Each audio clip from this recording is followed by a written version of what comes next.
And welcome back, everyone. Welcome to 2022 NA Apprentice Season 2 Group Stage 1 Group D. I'm, of course, your host, Light VIP, and with me is the lovely, the beautiful, the infamous casting Jersey. Welcome, Kuro. As she is muted. Hello. I totally wasn't just swallowing food. I was inhaling food. I still haven't finished, actually, so that's fun. Nice. Beautiful. But beautiful. We are here.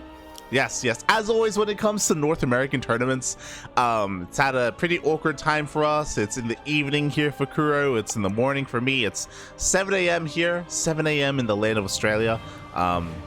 We we woke up just for this tournament, and oh god, and there's a reason for that. To be fair, !B in the chat if you want to have a look at the Legalpedia page for this tournament. If you are unfamiliar with NA Apprentice, we've been casting it for a couple of years now, and NA Apprentice is basically GSL, but for the Americas. I mean, it's not exactly GSL because traditionally NA Apprentice excludes the highest ranking players, the ones that earned their ranking in the EPT tournaments. But everybody else is free to play, so they can try themselves in this more league-like format, right? Yes. So as Kuro was saying, this tournament does exclude the top 4 players from DreamHack North America. So that's players like Scarlet, Neeb, Estrella. I'm not too sure who else falls. I get maybe Future, maybe even Trigger actually. Now was Future Corp? Yeah, Trigger is actually playing in this tournament, but yeah, basically top 4 in North America means that you cannot compete in this tournament. And top 2 for DreamHack Latin America, so that means Kelazur, Special, Cham, Eric as well. Eric. Yeah. Feels bad, man.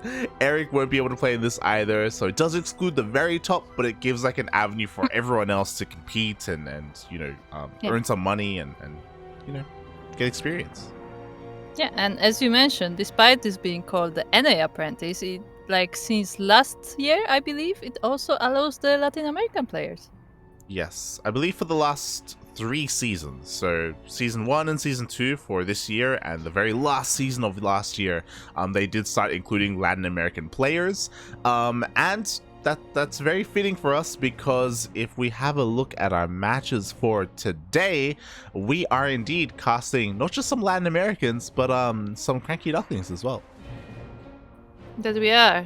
And not just any Latin Americans as well. We're casting, once again, the Terran brothers, the Peruvian brothers. Yes. Again, it's Neo and Tavo in the same group every damn time.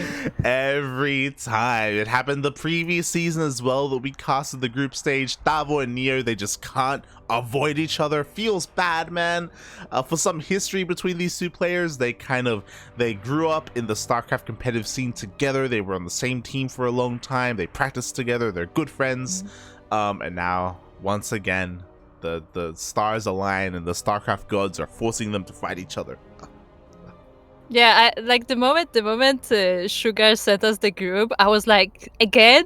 Really? And he's like, hold on, did they play before? And he checked, and yes, they did play before, even in NA Apprentice itself. Every goddamn. So exclamation mark Funada Sugar in the chat for forcing our Peruvian Terrans to continue to face each other time and time again.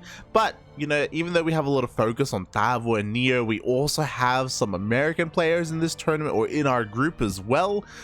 We have some players that I'm not familiar with. NA Chobo, I know nothing about, absolutely nothing. Hunta though, we're a little bit more familiar with. Yeah, we've seen Hunta around, definitely.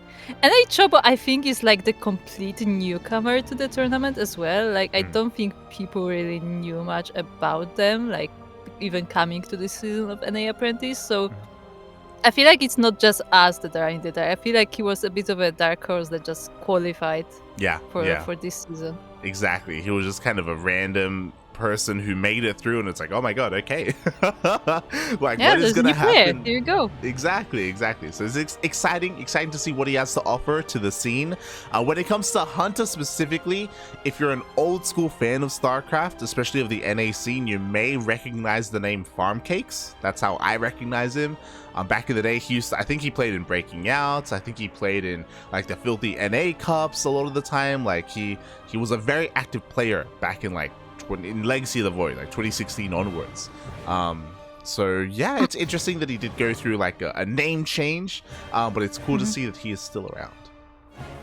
Yeah, so it's nice to see the players sticking around or coming back. I mean, we've had a few of those in the recent times. Yep, we definitely have. And I think the other great thing about this group, we don't always get this, but we have actually a lot of really good variety.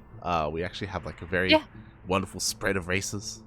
Yeah, we have one of each race and 2 Terrans.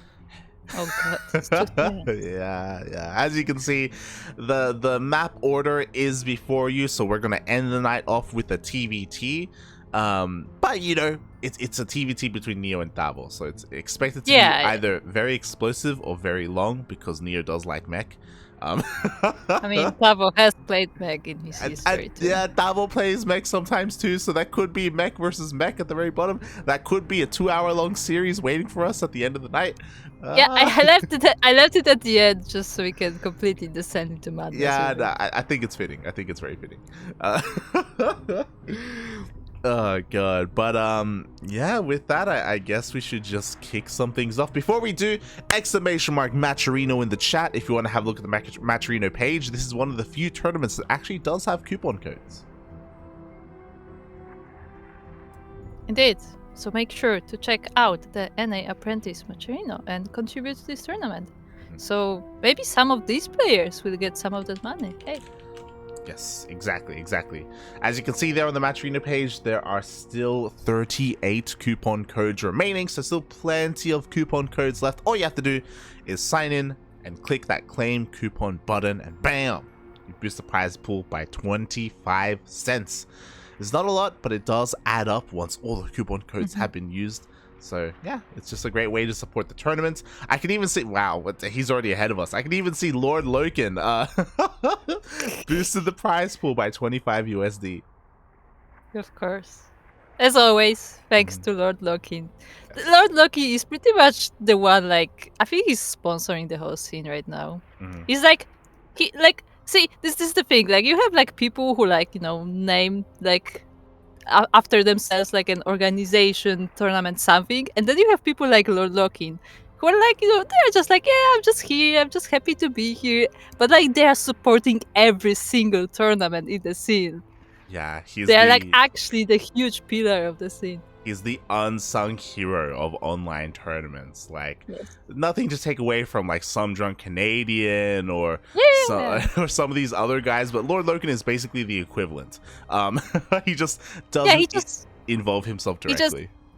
Like he's I would say he's kind of as much support. It's just like that he doesn't want himself to be in the spotlight. It seems like he just wants to support, you know? Yeah. He's just happy to see all these tournaments thrive in their own right. So thank you, Lord Loken, once again for boosting the prize pool for another tournament.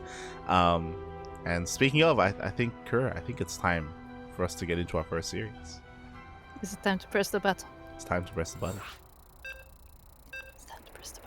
Oh boy, here we go. To kick things off, we are going to be having a TVZ. Again, Latino America versus North America. Oh boy. Yep. TVZ, pretty nice matchup to start on. As we are loading in to 2000 atmospheres, where in the bottom left corner of 2000 atmospheres, once again, I have the honor to introduce the Purple Terran, representing Unidos por el Vicio and Peru. It is Tavo. And spawning in the top right-hand corner of 2000 atmospheres LE, we have the American Zerg player representing Roots Gaming. It is Hunta. Now, why this is so funny to me is because when we were casting, I think it was in qualifiers, right? Every single time we casted Tavo, I was the one to introduce him for some reason. It was always the pro player on Tavo. Exactly. Really, what the people want is another Spanish intro. I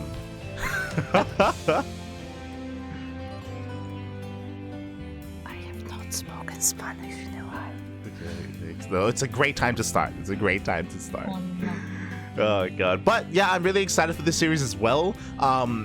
Just looking at the group, I do think that Tavo is coming in here as the favorite, but I will see if we get proven wrong. I say that just because Tavo, if you're familiar with the CranKy Ducklings, we've been casting a lot of Latin American events as usual, and Tavo has been getting very impressive results. Yeah, Tavo has been definitely on the rise, and I'm really curious to see how he's gonna do moving forward. I hope he's not gonna quit after losing a Reaper like certain even season. You probably will. I still have that in my mind. I still have that in my mind as we searched for 15 minutes for a replay, and then it was just a 2-minute replay. Yeah, the votes are on YouTube. Though there was that Tavo versus I think it was Vindicta or Future. Maybe Future. I think it was Vindicta. Vindicta, there you go. It was a TVT where Tavo lost his first Reaper, then he just GG'd out of the game. It wasn't a proxy or anything like that. It was just an unfortunate start. But this time his Reaper's across the map, and this time he shouldn't lose it needlessly.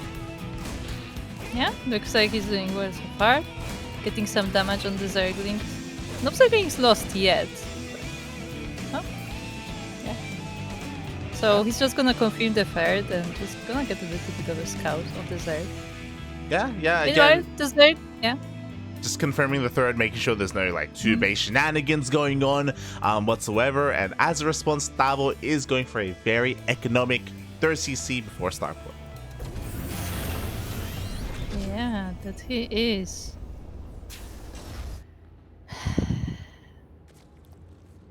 What's up? Okay. Make bets.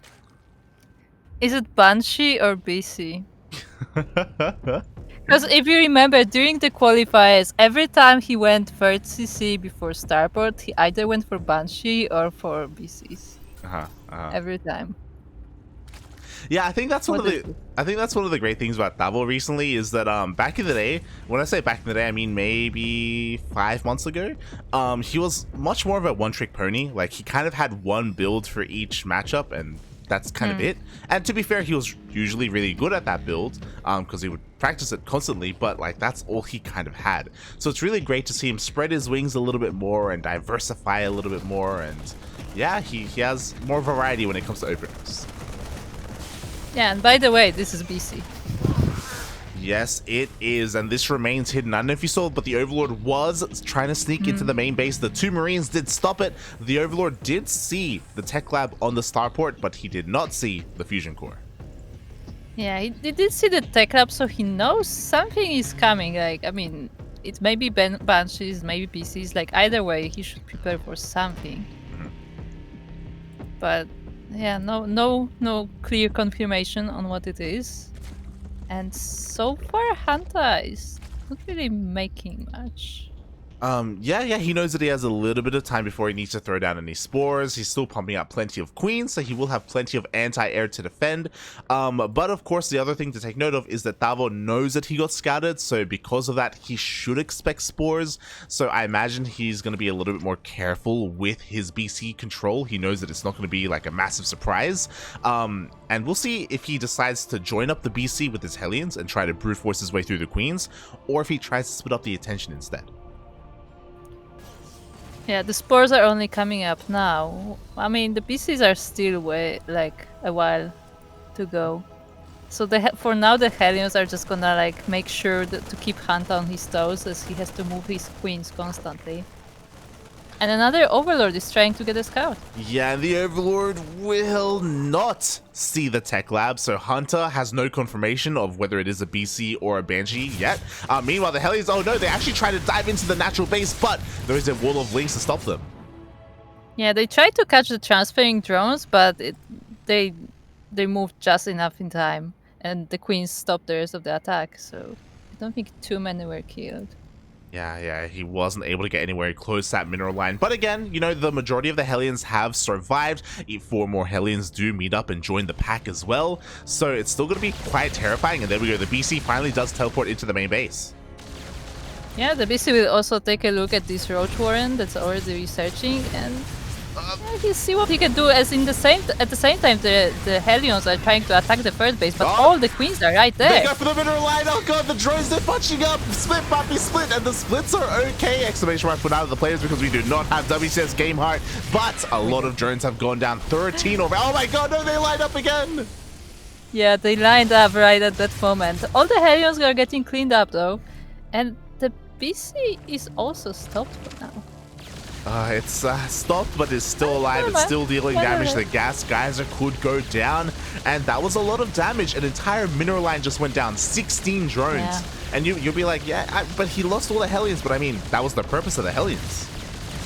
Yeah, true. I mean, I don't think he needs them anymore. But is he actually moving away from them?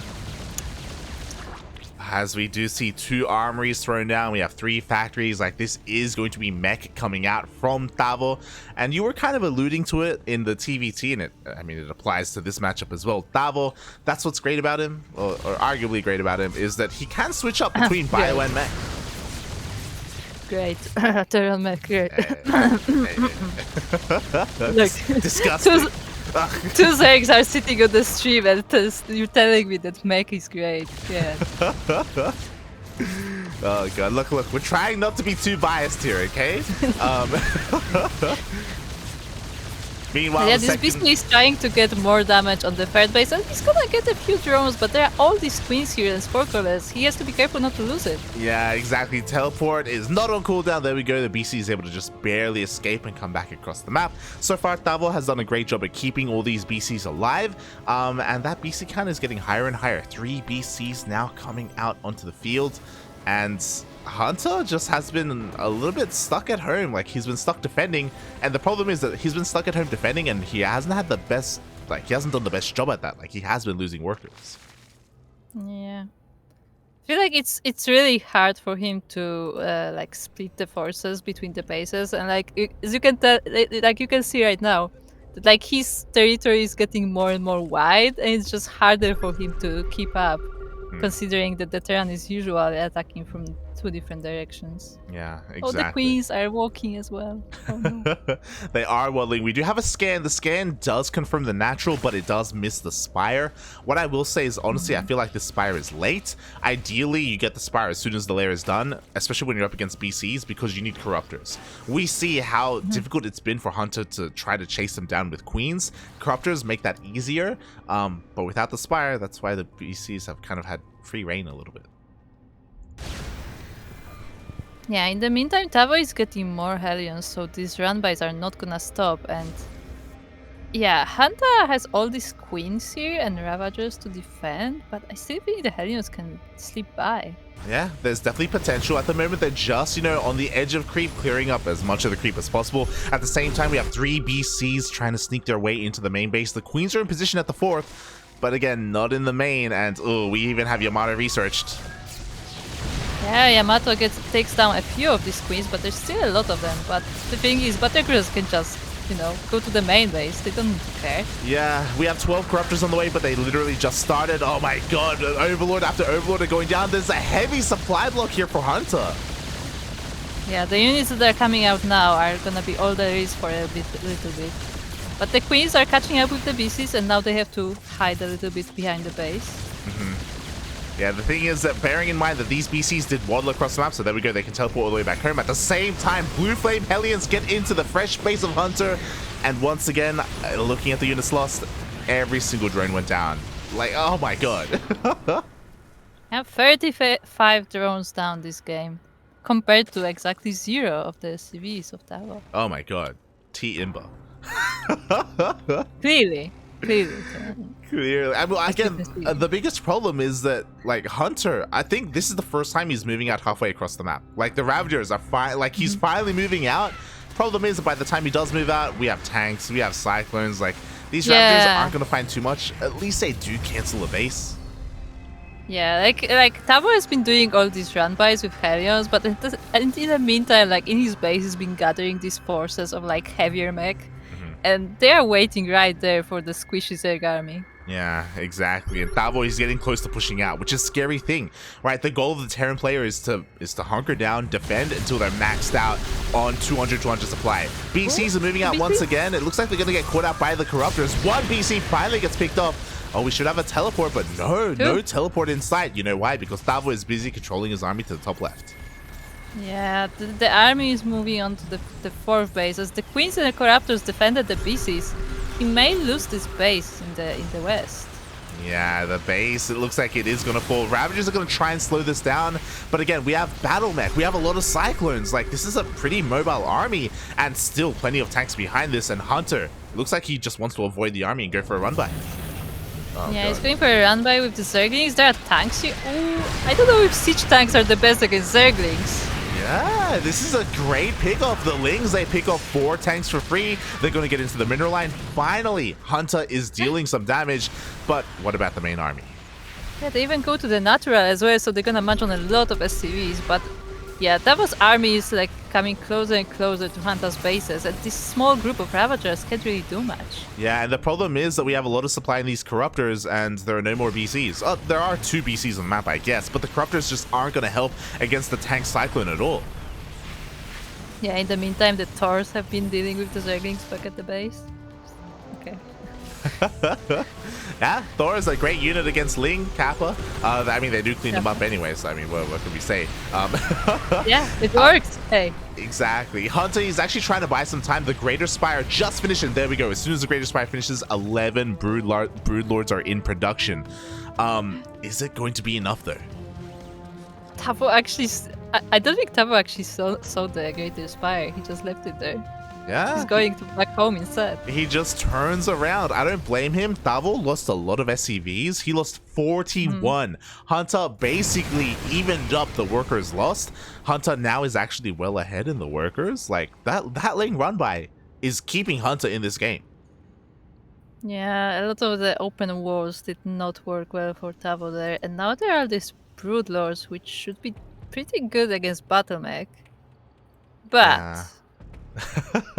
The problem is that we don't have Battle Mech, right? Like, for a while now, especially because Tavo did scout the Greater Spire, we have been having nothing but Thor production. We have a lot of Thors. It may not be the best unit to deal with Broodlords because it can sometimes get awkward trying to get past the Broodlings as a thick, juicy Thor.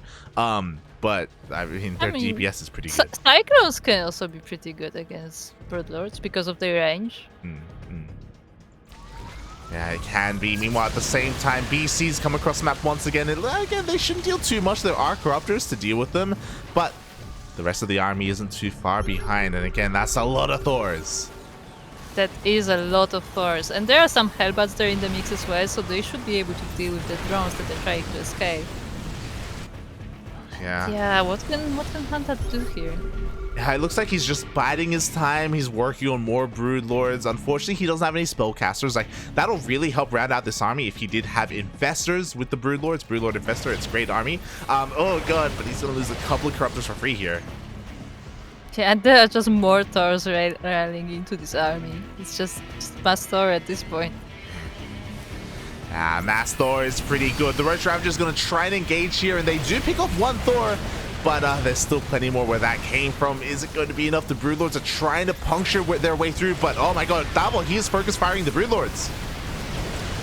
Yeah, I feel like it could be useful to have a few SCVs here, because these Thors are slowly starting to fall, and the Broodlords are still alive. True, the Broodlords are pushing through. The Thors are getting focused down one after the other, and it looks like Hunta should have enough to hold, but the BCs are coming in. Yeah, he doesn't have any more transfuses. The Queens are out of energy, so these Broodlords are all gonna fall. Yeah, just barely. Tavo is able to clean up every single Broodlord. There's only one left. Oh, okay, one Broodlord survives. But after all is said and done, Hunta, he's been losing hatcheries left and right. He hasn't really been able to drone up. He's trying desperately to drone up now, but he couldn't really afford to lose all those broodlords. He has a big gas bank, not too much of a mineral bank.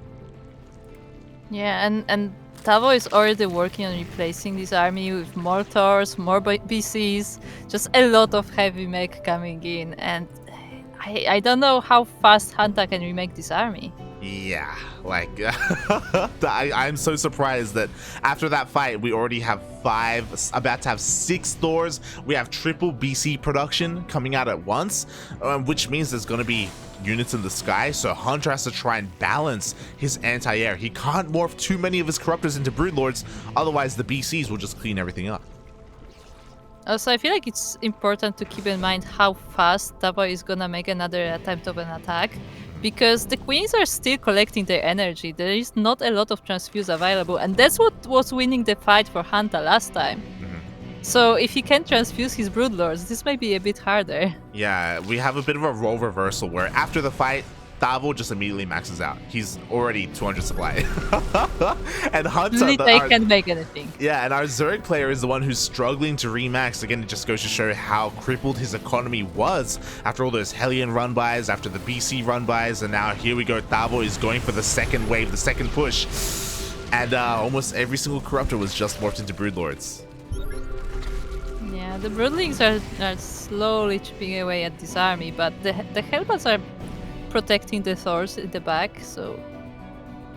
Yeah, looking good for Tavo, but he decides to be careful instead and attack with the BCs on the east. I was about to say that the BCs can win this game on their own. Like, I was pointing out that all the corruptors are morphed into broodlords, so there's very little anti-air remaining. These BCs will take out this base. They were able to Yamato down a couple more corruptors, and yeah, they can get even more done.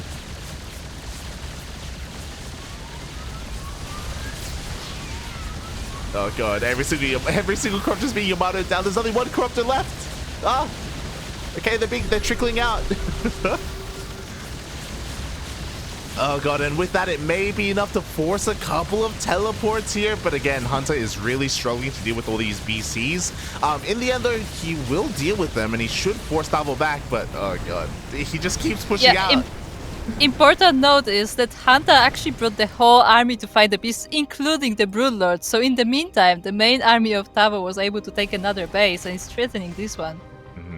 It really is. Thankfully, the broodlords are not too far away, so here we go. Broodlords are going to be able to engage with all of these Thors. How good is the focus fire on the Thors?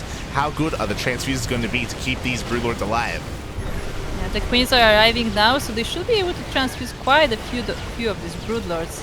But will it be enough? Oh god, exactly. Broodlords are falling left and right. The transfuses are coming in and barely keeping some of these broodlords alive, but there's only 4 remaining. Up, 3. The creep is going away. Remember, this is a new patch. The queens can't transfuse without creep, so if you destroy the creep... There you go. You win the game. GG, well played. Tavo will be taking the first game in this series after a very, very strong execution of mech. Indeed. And yeah, we'll see if Hunta can bring it back. I mean... Yeah, as I said, like when he had all these transfuses, like that fight actually didn't look too bad for him. Like he was holding on, but he just couldn't remax after this. Like this was his whole army. Yeah, again, it did just come down to his economy. It came down to Tavo harassing those drones and those mineral lines so well in the early and mid game. That really just catapulted him forward. Again, to be fair, like Hunter did have that amazing Ling run by where he killed 41 SCVs with it. And if that didn't happen, it's kind of also on Tavo not closing the door. Sure, but like if that didn't happen, like that game wouldn't have been as close as it was. Yeah, definitely. Like that Ling run by was actually a great decision by Hunter. Oh boy. But he's going to need a couple more of those if he wants to bring this all the way to the ace match as we are getting ready for game number 2. Ooh. And the big question is Tavo going to go mech again? I don't know, but I think he's gonna go Banshee. Calling it now.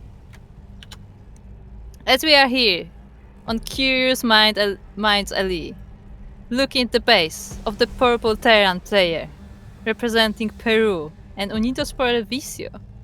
It is Tavo. And spawning in the bottom right-hand corner of Curious Minds LE, we have the American Zurich player. Representing Root Gaming, it is Hunta.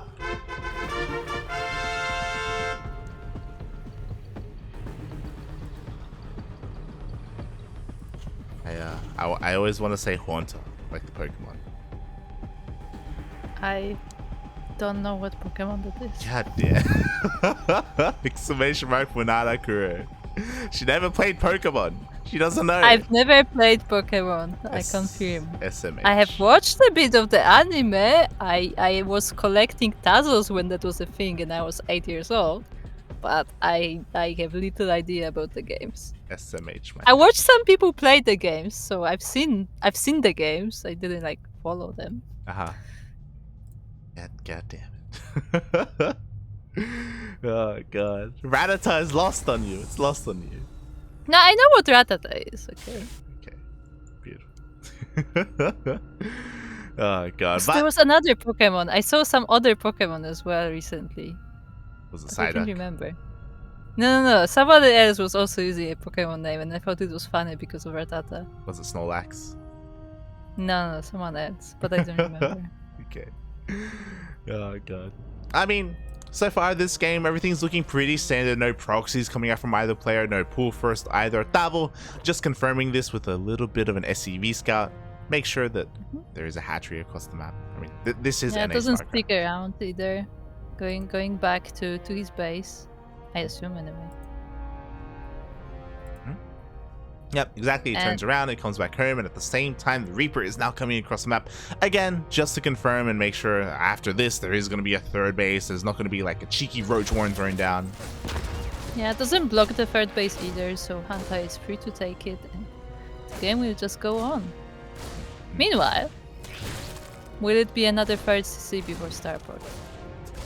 Yeah, that's kind of the big question. Curious Minds isn't necessarily the best map for macro. Run bys can be that much more devastating, but so far, Tavo is going for the exact same opener he went in the last game. Yeah, but you know, you can't play the same build every game, so that's why I'm saying this is Banshees. This is a Cloak Banshee, 100%. It could be. At the same time, Reaper gets into the main base, again confirms the gases, confirms that there isn't any additional gases being taken or anything like that, so Tavo should be feeling pretty safe overall, and now he's free to, in a way, do whatever he wants. Yeah, we have the Hellions on the way for a little bit of a harassment. And yeah, I'm just waiting for this Starport to finish to prove me right. Oh god. And meanwhile, we do have a very different response here. Hunta, he pulls back into gas before any kind of real scout, and he is going for a very early roach horn. Not the earliest roach horn you can go for, but early nonetheless. Yeah, I mean, he was trying the Roach Warren last time as well, but it was much later than this, and yeah, maybe it will fare better this time. And what do we see on Tavo's side? Yeah, it feels bad, man. Maybe we should Funada Hunter for not watching the qualifiers. Because if he had known this, going into early roaches and even a roach push is not ideal against Banshee openers, because roaches, well, they don't shoot up. Yeah. I mean, Banshees don't either. True. They are alike in that way. Yeah, but the first Banshee's on the way, and because of this, like, sure, Banshees they can harass, but if Tavo is able to scout that a roach push is coming, then again, Banshees defensively are going to work so well against this. Yeah, and he's keeping this first Banshee at home. I'm not sure if he saw the Roach Warren, but it's staying there for now, and both overlords are actually just chilling around the bases. They are not checking farther in. Yeah, the roaches are on the way. Ling Flood is on the way as well. I don't know if you noticed, but Hunter has not been droning up. Tavo was trying to scout. He was trying to confirm the drone count at the third base, but Hunter was doing a very good job at denying the vision and just zoning him out with the queens. Yeah, and so there's the Banshee and the Helios. Helios are not the greatest against roaches, but at least the wall is there, so... Yeah, the wall is a wall. The Hellions are having a great time against these Lings. A second Banshee is about to pop out as well, so now Hunter is on the timer. He has to deal damage. He is 100% all in. Yeah, he's in the natural. He's chasing the drones into the main. He's actually getting into the main. Tavo wasn't able to close the wall. And he's gonna munch on so many SCVs Oh no, here. Tavo, if you notice when he was actually targeting down the supply depot by accident with his Banshees, so a little bit of miscontrol there. The boys are pulled against these roaches. SCVs are falling left and right. Tavo losing so many workers. He will eventually clean this up. But is the damage too much? Yeah, he's gonna have barely any workers left, and the Lings are still coming in. The Banshees are not able to kill them fast enough. There's just the Reaper on the ground trying to fight this. And all these SCVs are going down. Yeah, exactly. Again, these Banshees, for a solid, like, maybe 5 seconds, they were just targeting nothing. They were targeting the depot. The depot wasn't even up. You could see how much damage was dealt to it and how much time it would have taken for those Banshees. Meanwhile, the Ling run by keeps on going. The wall is still not a wall, so Tavo, there's no way for him to stop this. Yeah, the Lings just keep coming in. At least the main is safe now, but still more SCVs are falling down. I mean, look at the worker count. Yeah, the one reprieve is that Tavo did open up with a third CC, so he does have triple mules available to him, but he needs a wall. He needs to stop these things, so they just keep coming in, they just keep killing more workers. I mean, what good are the mules if you can't even drop them because they're gonna get killed immediately? Pretty much, as there we go, the third CC is forced to be lifted up. Finally, we are seeing a full wall off, and we have a couple of things happening here. One, again, Tavo with triple CCs has triple SV production, so he can attempt to catch back up. He did finish up these eBay, so he will finish 1-1 very quickly, bearing in mind that Hunter has 0 Evos, and he's going to finish up Stim, so maybe he can make something happen with these drops, but at the same time, he needs to get something. He needs to make something happen with these drops. Yeah, fortunately, he does have 3 racks, so that's nice for the Marine production. It's gonna be very useful, but we see a Spire on the other side of the map. Yeah, and it is scouted by these Banshees. The Banshee's actually targeting down the Spire, and it looks like this Spire may not finish. We need some target fire. The Queens are on the way. The Queens are on the way. God. Once again, if that one Banshee wasn't attacking the gas instead, maybe he would have been able to force a cancel, maybe. Unfortunately, Tavo wasn't able to do that. At least he did scout the Spire, so we can get some turrets up at home. Yeah, unfortunately, he does have quite a bit of Marines by now, so that should be helpful as well. But yeah, it's looking rough. Oh, it's looking rough still. It really is. Like, again, there's potential for him to deal damage, but mutas are a great way to shut down drops, right? 2 medevacs are on the way, but these medevacs are going to have to be committed because the mutas, again, will reign supreme in the sky, and they will eventually chase them down. Yeah, and Hunta is working on a Bailingless now as well, so the Marines are going to have to be extra careful to not, be drenched in the acid juice. Yeah, again, this is another advantage that Tavo has, though, is that Hunter's tech is all very late. Like, again, 1-1 only just started, 1-1 is done for Tavo. The lair was late, so there's no bailing speed because the bailing nest was just now thrown down. So there is going to be a period where maybe Tavo can make something happen. Again, he needs to, though, as he's pushing out across the map, and he's trying to move out now, but the Lynx and Queens are waiting for him at that base, so has to be very careful. Yeah, how good are the splits going to be? How good is the siege going to be as the Lynx are already going for the massive surround? Oh, doesn't quite get it yet. Tavo, mate. He's pushing deep into creep. Oh my god. Yeah, the Banelings are waddling in. They don't have speed yet, and the tanks are successfully blocking the path, so the Marines are somewhat safe, but there are so many Lynx left. Yeah, the tanks did a great job at target firing those banelings, but the banelings did their job. They were able to clear a path for the rest of the lings to get on top of the army, and there just weren't enough marines. Barely weren't enough marines to just keep on going and keep the pressure up.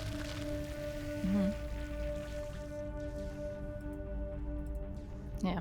Hunta is just taking more bases, just, getting drones, taking up. Like, he can take time now. Like, he doesn't have to finish the game right now because of how far behind Tavo was. Yeah, exactly. Tavo is slowly catching up. Like, that SCV count has been slowly getting higher and higher. 2-2 is now on the way.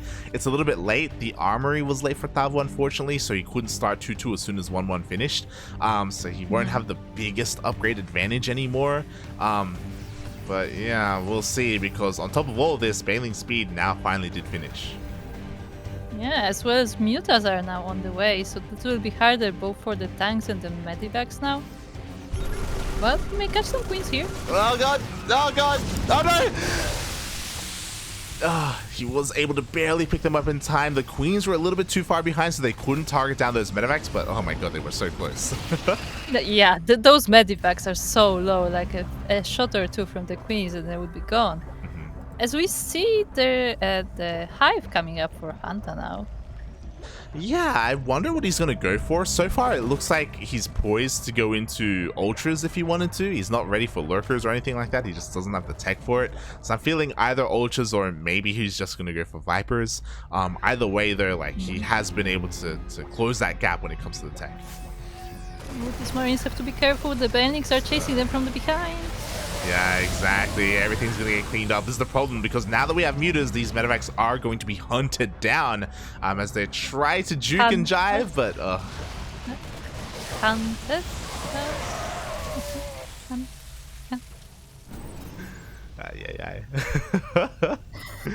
I show myself out. Yeah, so drops just aren't going to really be an option anymore because of these mutas. And now Tavo, he has to try and turtle up at home. And Hunta, he is done droning. He is about to max out.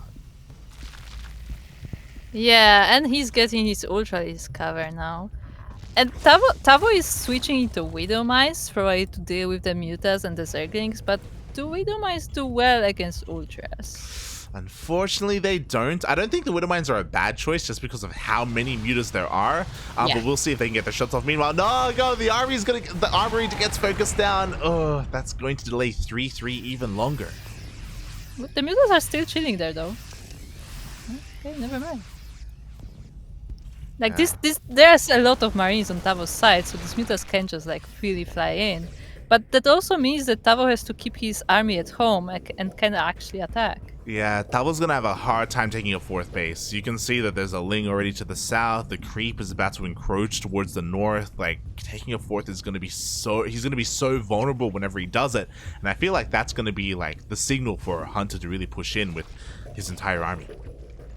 Yeah, I feel like Hunta at this point is just waiting for his ultras to come in for the armor for them, as well as mutas are making sure that Tavo stays at home at all times.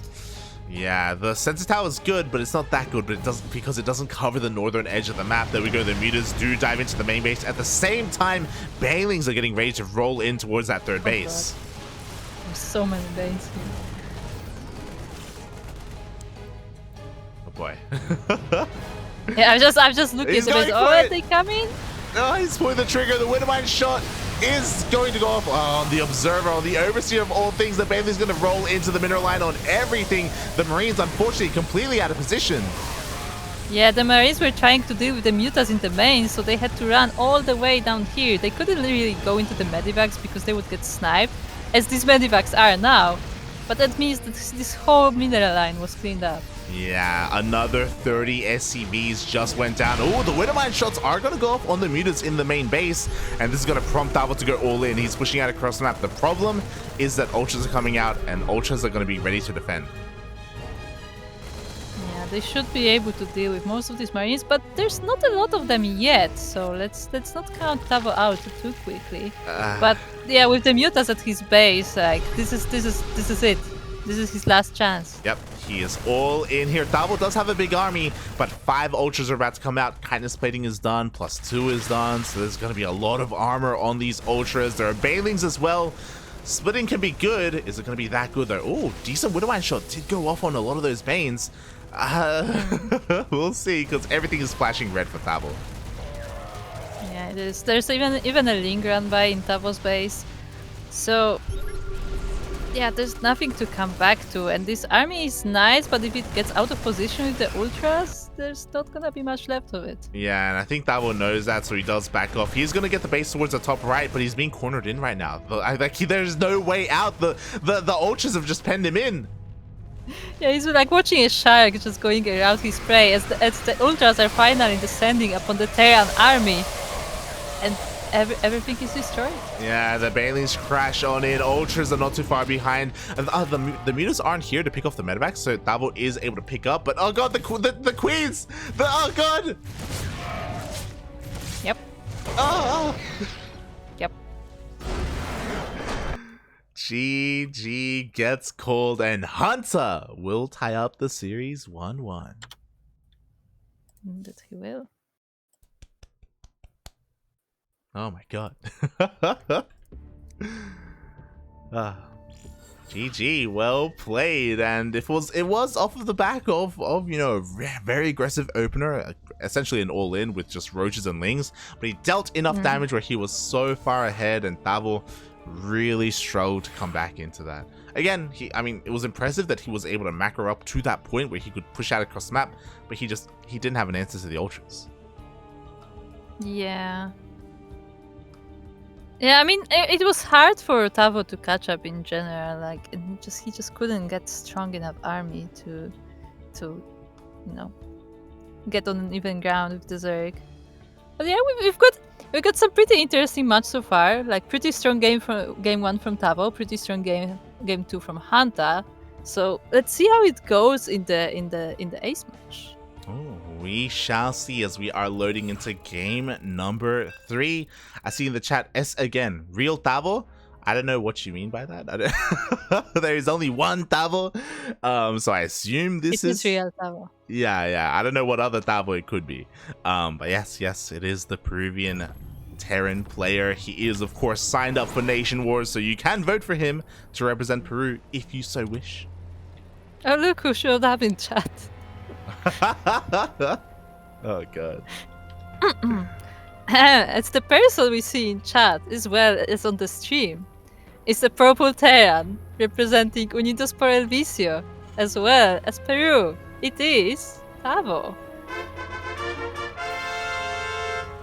And spawning in the top right hand corner of Hardwire LE, we have the American Zerg player representing Roots Gaming. It is Hunta.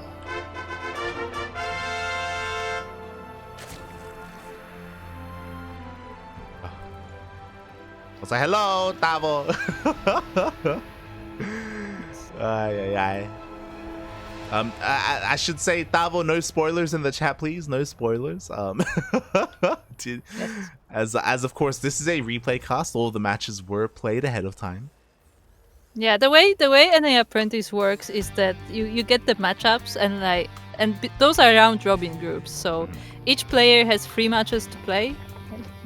Yeah, 3 matches to play, and they just schedule it between themselves. And at the end of the week, like, the admins are gathering all the replays, and then we cast them. Yes. It is a replay cast for Group Stage 1 and Group Stage 2. Once the playoffs come around, or specifically, I believe it's the semifinals and the finals, those are casted live. So that is when, you know, the admins are able to organize with the players and the casters and bring everyone together for those grand finals. But yeah, that does mean that of course, we do not know the result of this series. We do know that it goes all the way here to the ace match.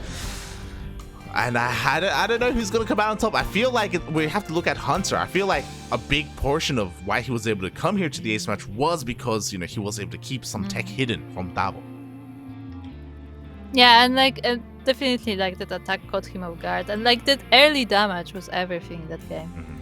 Also, BC? Are we feeling BC this game? Because we were BC, we went Banshee, so BC now? Maybe it is time for the BCs, but again, more importantly, it's all about the scouting here for Tavo, because in the last game, even if he had gone BC instead, like, it would have been the same outcome, to be honest, or even worse, because it takes longer for BCs to come out compared to Banshees. Oh boy. But so far, Tavo almost loses that Reaper. Tavo is being greedy with his Reaper, but at the same time, he did get 2 links of Hunta, so that's very nice for him. Yeah, he gets a little bit of damage, and once again, he does open up with that economic opener with that fast 3rd CC before Starport. Once again, every single game so far. Yeah, it seems to be his go-to build nowadays. Like, go-to opener, I should say, and like then he just transitions from there. Which is not bad, definitely. Like, I mean, it works. Yeah, not bad at all. Meanwhile, shout out to this Reaper, because I don't know if you saw, but he also just got a creep tumor as well, which is very annoying. So, Tavo, again, this Reaper getting a lot of damage done. And once again, for the 2nd game in a row here in the Ace match, Hunter throws down that very fast Roach Warren. Yeah, it looks like we're gonna have another attack from Hunta. And Tavo was very nice about scouting on the beginning, but now he has to be careful about the queens, about the links, so I'm not sure if he's gonna see this in time. Yeah, again, he has to get eyes on the drone count at the 3rd base. If he gets into the natural, that's a bit of a bonus. Scouting the gases is another important thing as well, whether it's the gases at the natural or the gases in the main. But yeah, at the moment, once again, Hunter doing a good job at pushing this away, but Tavo confirms no drones at the 3rd. Yeah, that's very nice scout as well. So he knows to be prepared for an attack. And this time he's going for Banshees again, so not BCs.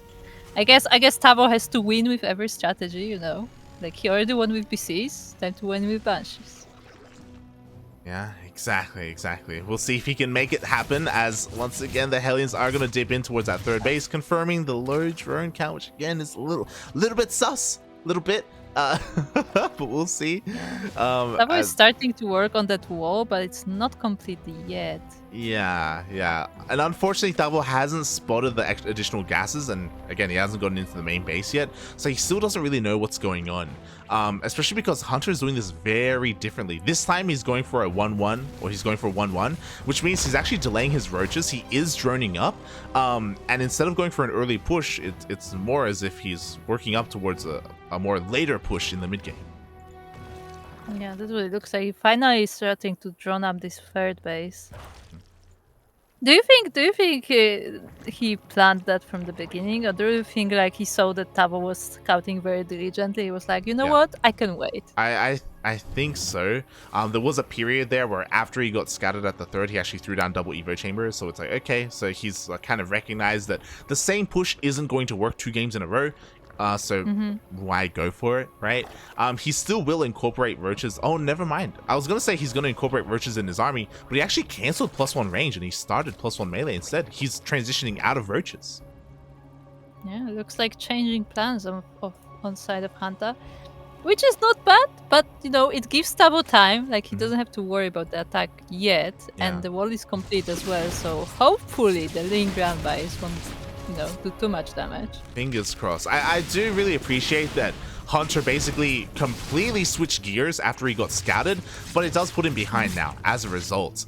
It does mean that +1 melee isn't lined up with +1 carapace, so his upgrades are later than they should be. He wasted gas on the Roach Warren as well. His mental state is probably a little bit affected as well, that he has to, like, again, switch things up from what he wanted to do. But at least he's still in this game. Yeah, and these Banshees that went on the other side of the map just scouted all the tech as well, so now Tavo has confirmation of what is going on Hunta's side, and he can harass with these Hellions. Exactly, Hellions are about to rock up at that 3rd base. They were just scouted by the creep, and there are links to meet them, so they shouldn't get too much done. Up! They scout the spire though. Yeah, the drones were bunching up for a moment, but they were not quite in range of the Hellions, and the Banshees are now here too. Yeah, I don't know how the Banshees is going to help though, as both Banshees do get picked off. The Hellions get cleaned up as well. They were baited in, and I love this. Once again, Hunter gets scouted, so he cancels the Spire and goes straight for a Hydroden. No, I like this. Yeah. This is more like, you know, instant switch. So he doesn't, like, you know, lose the time on, like, transitioning and stuff. He's just like, you know what? Screw that. Yeah. I'm just going for something else. It's great because now it may force Tavo to throw down missile turrets in each of the mineral lines, missile turrets that are a little bit unnecessary and a waste of resources, and maybe Hunta can get away with going into lurkers unscouted. But at the same time, Tavo is sneaking into the main base with a double drop, and unfortunately Hunta didn't have creep in his main. He didn't see until now. Yeah, this main is under attack. Fortunately for him, the tech is not here, so Tavo is still in the dark, but he may do some damage, maybe? Nah, he is forced to pick up. Yeah, I mean, he did snipe 2 overlords, and he did force a lot of lost mining time. Finally, the drones have to be re-rallied into the main base, but this drop, it dealt damage. It's still here, it's still active, and there we go. As soon as the hydrogen finishes, Lurker then gets thrown down. Hunter wants to get into Lurkers as soon as possible.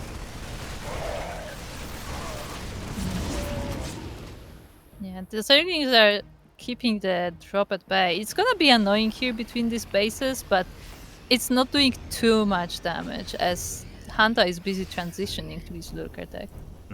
Exactly. He's getting his 4th base up and running. He's droning up as well. His drone count is honestly lower than it really should be. His drones are suffering from these drops. Workers may not be dying, but he's forced to pump out more Ling Bane than he otherwise would be comfortable with. As both players are slowly macroing up, and that Lurker Den is done. Lurkers should be on the horizon soon. I mean, do we even have Hydras? We have 3 Hydras on the map. 3 Lurkers aren't bad. Yeah, but what I'm saying is like Hunta doesn't have anything to like make lurkers with. You know, he focused on the Link Bane, so there's not much else. Yeah, exactly. We need a couple more Hydras. It looks like maybe Hunter wants to wait until his like high finishes and his lurker upgrades kick in, but that means he has to just rely on Link Bane to defend.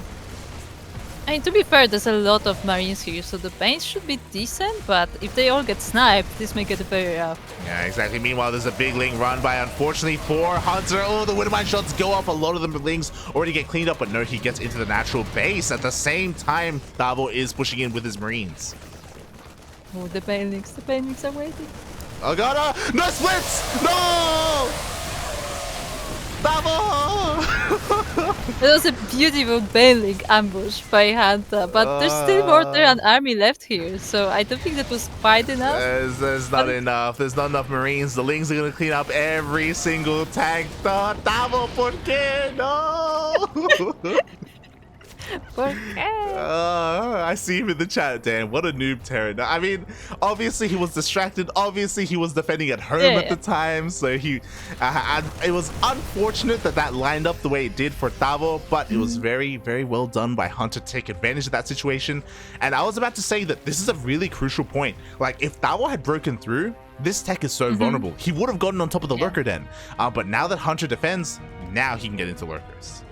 Yeah, and as we said before, like Hunta didn't have like the units to make the lurkers, so now he buys the time. Now he can get all the lurkers he wants. But yeah, like this was like just a great setup by Hunta. He distracted Tavo with the link round by like a huge link round by in his base, while he was really trying to hide those Banelings just so they could be revealed at the right time. Yeah, exactly. But Tavo, he's not going to take this lying down. He goes for a couple Widowmine drops. 3 Widowmines here at the 4th base. We'll get some juicy connections. At the same time, we do have a Widowmine drop headed towards the main. So Tavo, he is getting some economic damage done, but he hasn't. I don't think he's scouted the lurker den yet. He has. Okay, he needs to get ready for them. He needs to start transitioning into ghosts, into liberators. I mean, Ghost Academy is on the way, so that's nice. It is nice.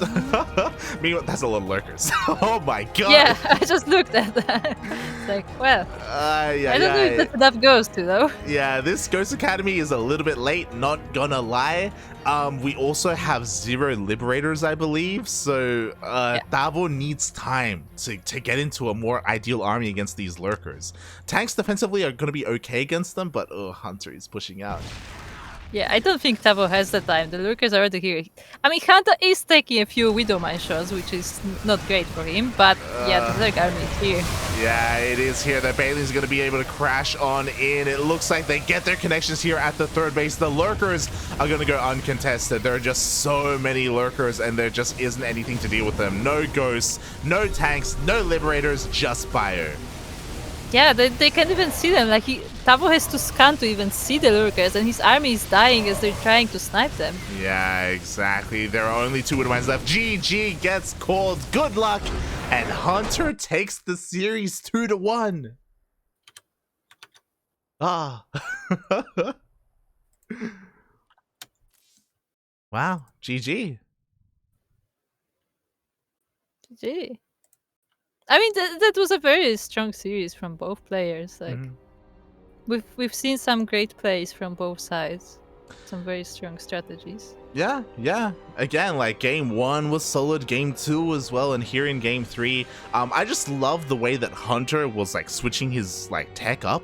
As soon as he got scouted, he was respecting Tavo. He's like, he's a good enough player where if he sees what I'm doing, he's gonna be ready for it, and my plan won't really work. So even though I have a Roach Warren, I'm not gonna use it. Even though I throw down a Spire, and even though it's halfway done, I'm gonna cancel it and go into Lurkers instead. So he was very, very willing to just pivot around and adapt his style. And that was very, very impressive to see. Yeah, GG.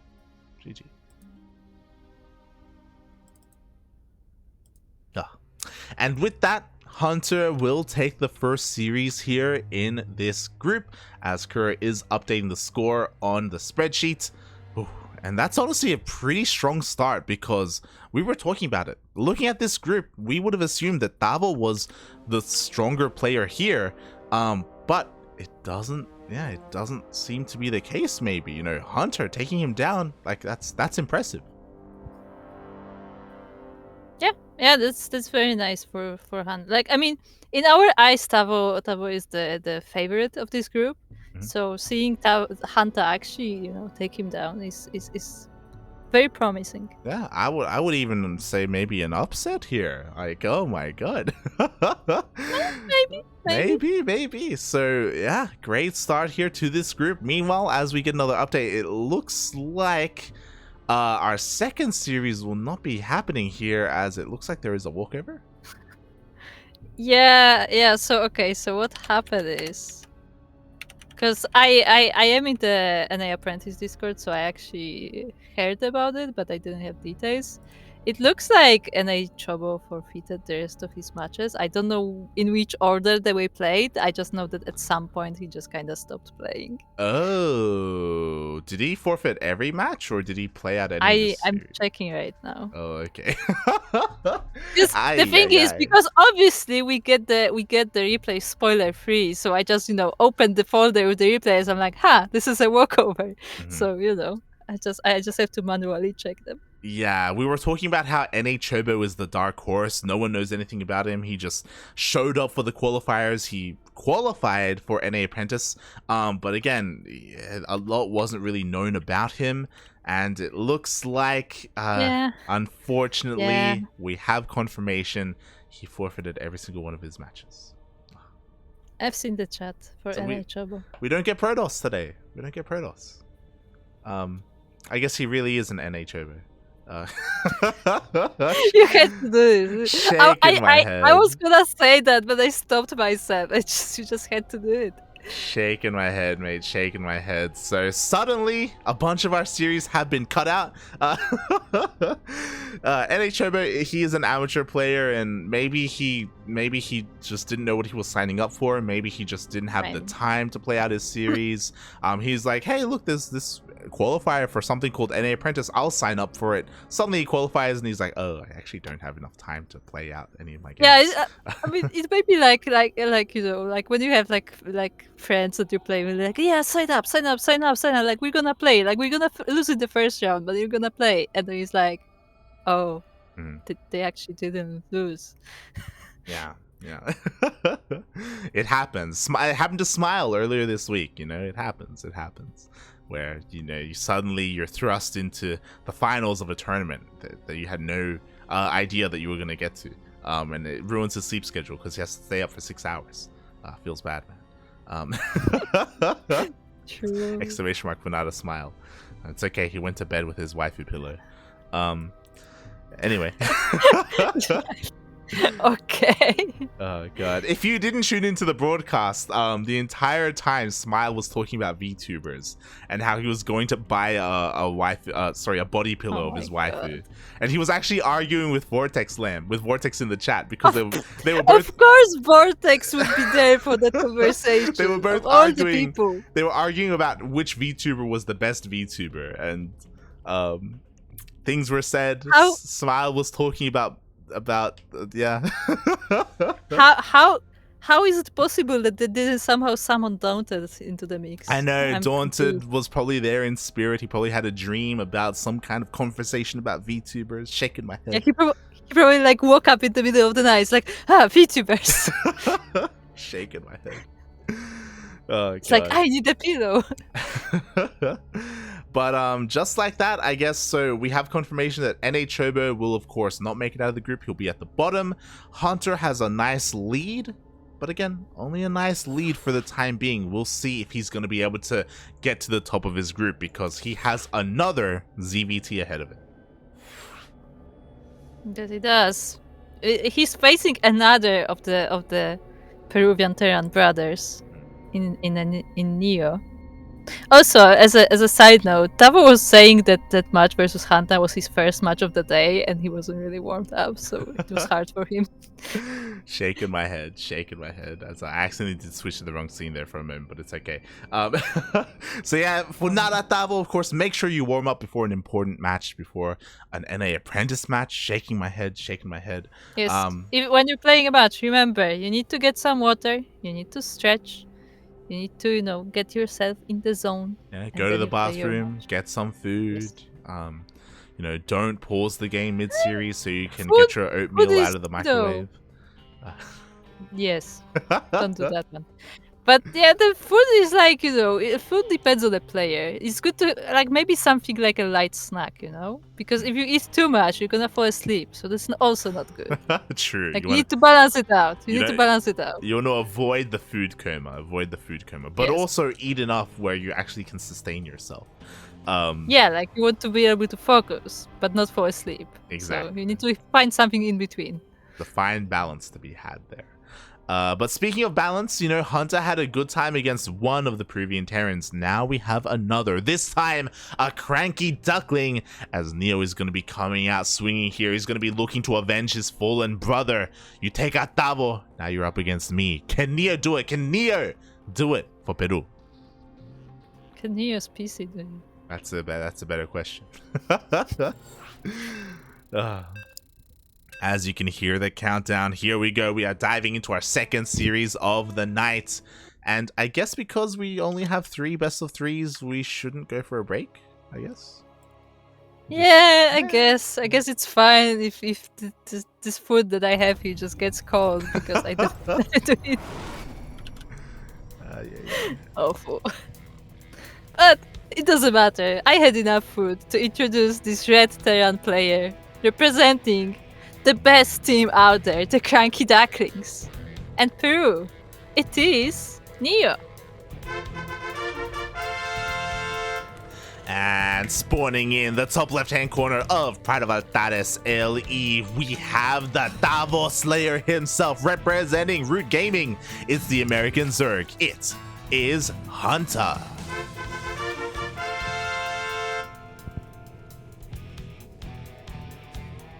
I don't know if that's intentional, but recently every time you say Pride of Altares, I heard Pride of Altares. And it sounds like Antares, which is the name of a star. It's always like, do you mean to do this? Or is that... I have no idea who Altares is, but I'm sure. No, Antares is the name of a star. I have no idea who Antares is, but okay. In real world. Maybe in StarCraft too? I mean, yeah, I wouldn't be surprised. Like, hey. But yeah, it is like an astronomical name of a star. Meanwhile, I just want to bring attention to this. Lord Loken said, get some food from the bathroom and stretch your water. What? Okay, I want to know, how do you stretch your water? You stretch your water. What does that mean? Yeah, just stretch it. Make sure is it like when you like get it like, like ice cubes and like you stretch it? Like, how do you stretch water? Look, Explain. don't ask questions to the answers you don't want to hear, because it's you. I don't think we want to know. I don't think we want to know. Oh god. Here we go. As people asking, yo, Neo, I thought this was Pipilin. True. Neo has been exposed as Pipilin. Kappa. Shaking my head every time. SMH. And so far, the openers are pretty standard, but I'm curious to see how this will go, because fun fact, we saw that the one game that Hunta lost in his previous series was against Mech. And if anyone can do Mech, it's Neo. Yeah, definitely. I mean, Neo is known for going mech. I mean, like a bit of it is because of his setup. That micro is not very easy in these conditions.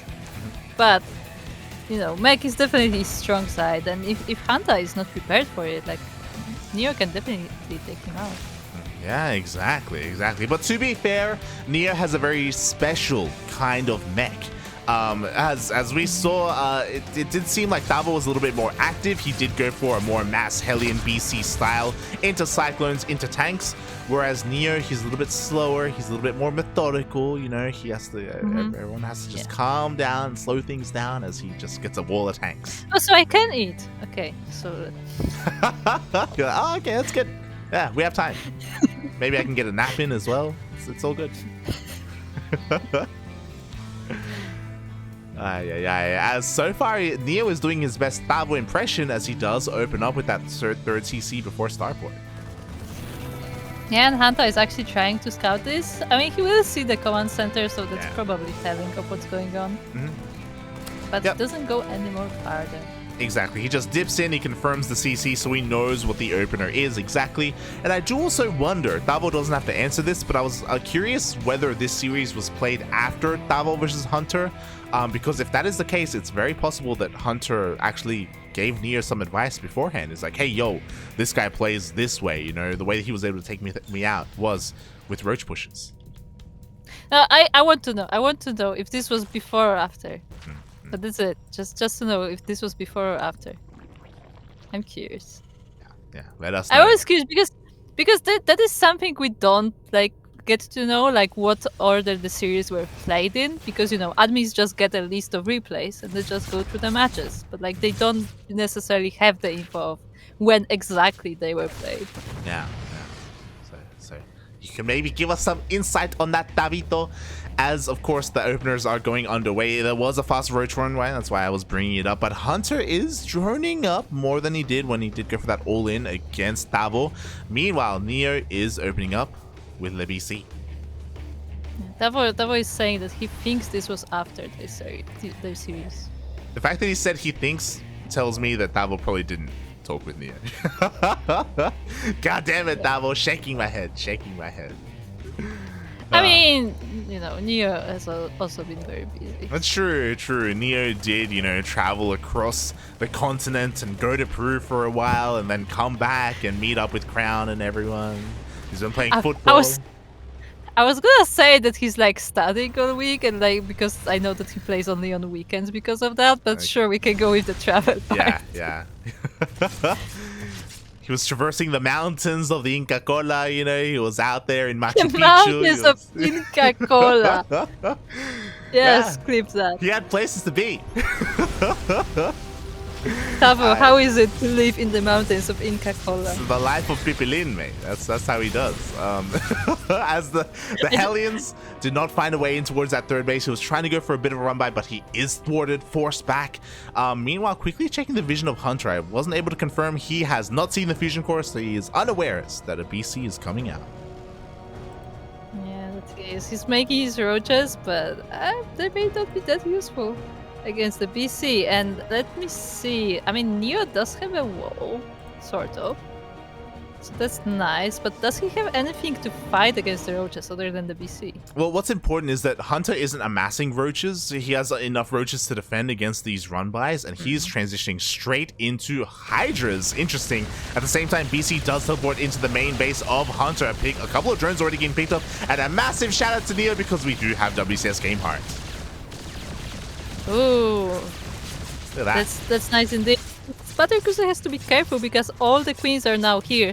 But at the same time, not only does Neo, Yeah, Neo goes for a Hellion run by. Unfortunately, he does get cleaned up here at the third base. The Lings and Roaches were ready and waiting, so Hellions didn't find too much damage as the BC does get away. Yeah, it was standing there a little long for my liking, but not only does it get a few kills, but also it scouts the Hydra den, so now Neo knows that something is going on. Yeah, exactly. It looks like Hunta may want to go into Hydra Lurker Viper here as his army composition of choice. At the same time, Hunta is going for a massive run by. What do we have at home to defend? We have a couple of Hellions, but only 3, and the wall is not a wall.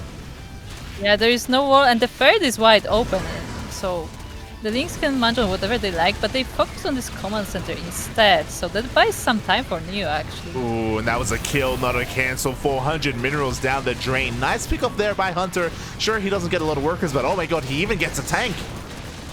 Yeah, and now the Roaches are here, and this single BC is not going to be able to kill them before they munch on a lot of SCVs. Yeah, it's one of those things where, like, Hunter wants to get rid of his Roaches. Like, he doesn't care about Roaches. He wants Hydras. He wants Lurkers. So, throwing Roaches away for SCV kills, like, that's acceptable damage, acceptable losses. Yeah. 9 workers going down in this attack. And yeah, and Hunta just continues his transition. Yep, exactly. We do have the Infestation Pit finishing up. We have a Hive as well, so we can go into those Vipers. Macro Hatch being thrown down.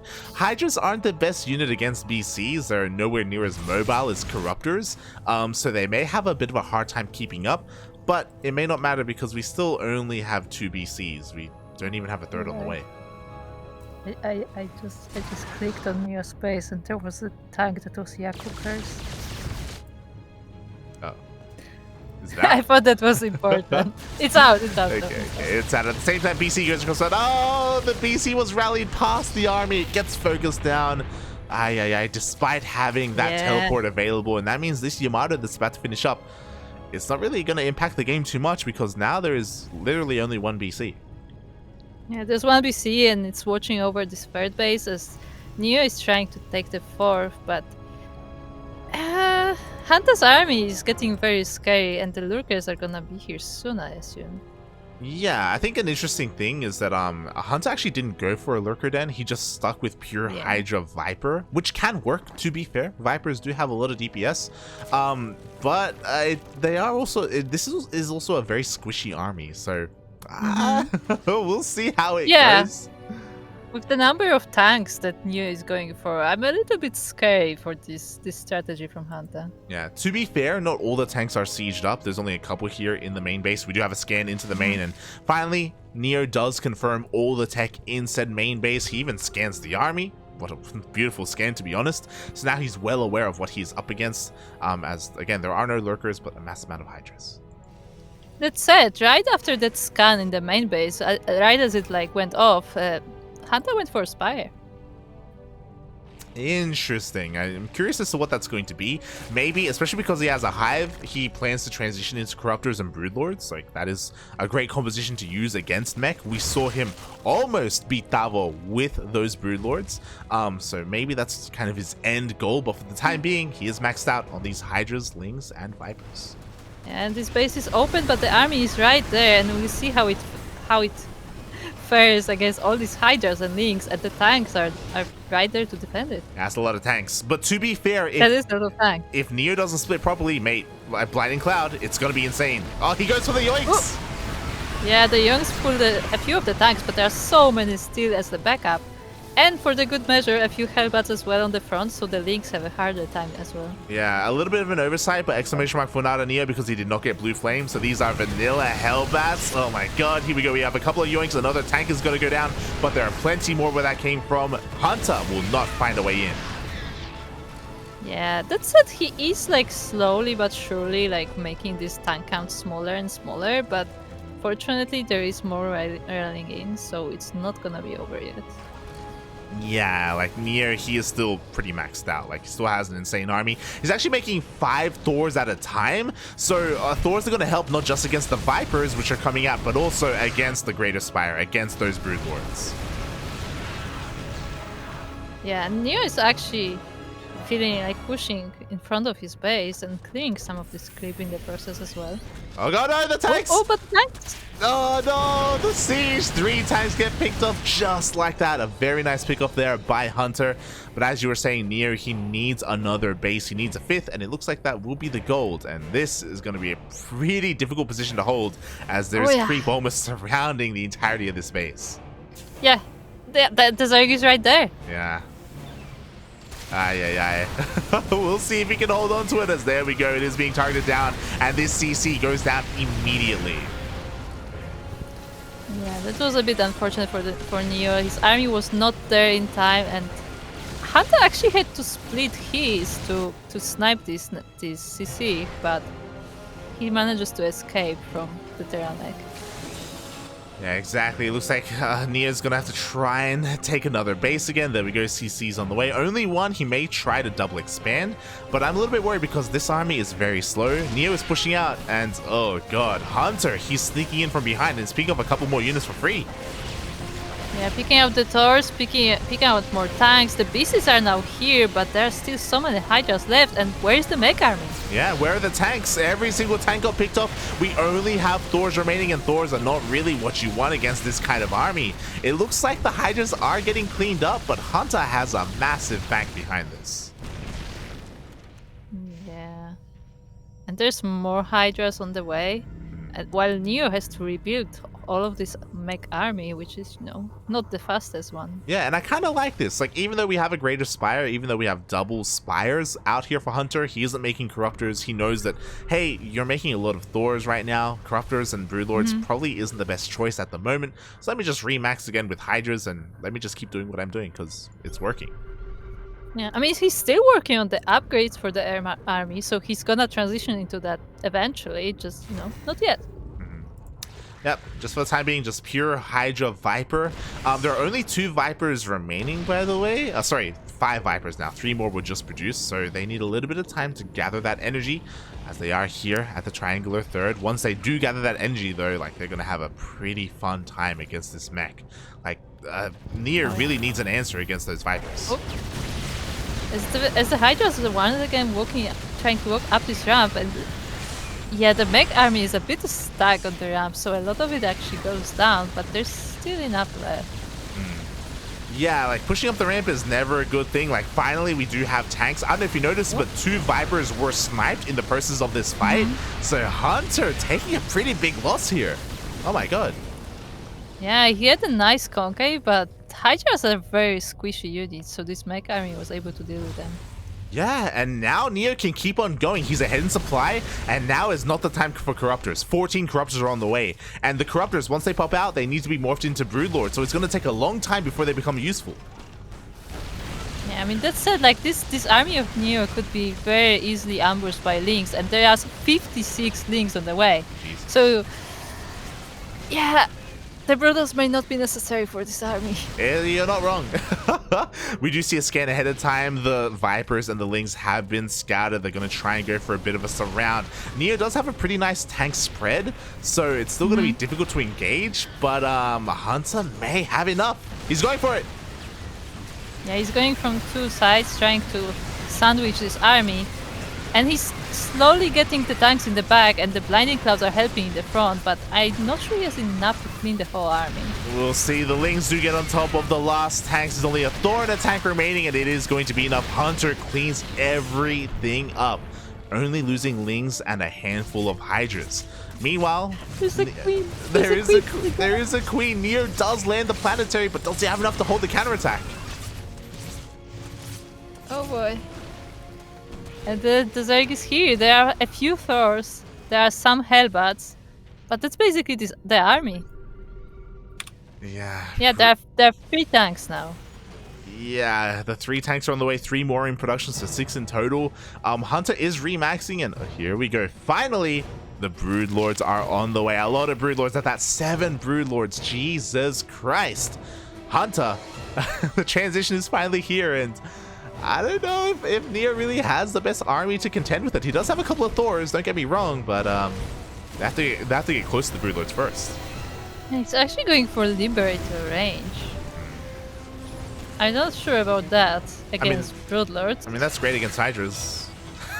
But we're Sure. done with the Hydras is the problem, you know? The Hydras have come Yeah. and gone. Yeah, exactly. I mean, there's still a lot of links, so he has to be careful about all these stores because they may get easily surrounded.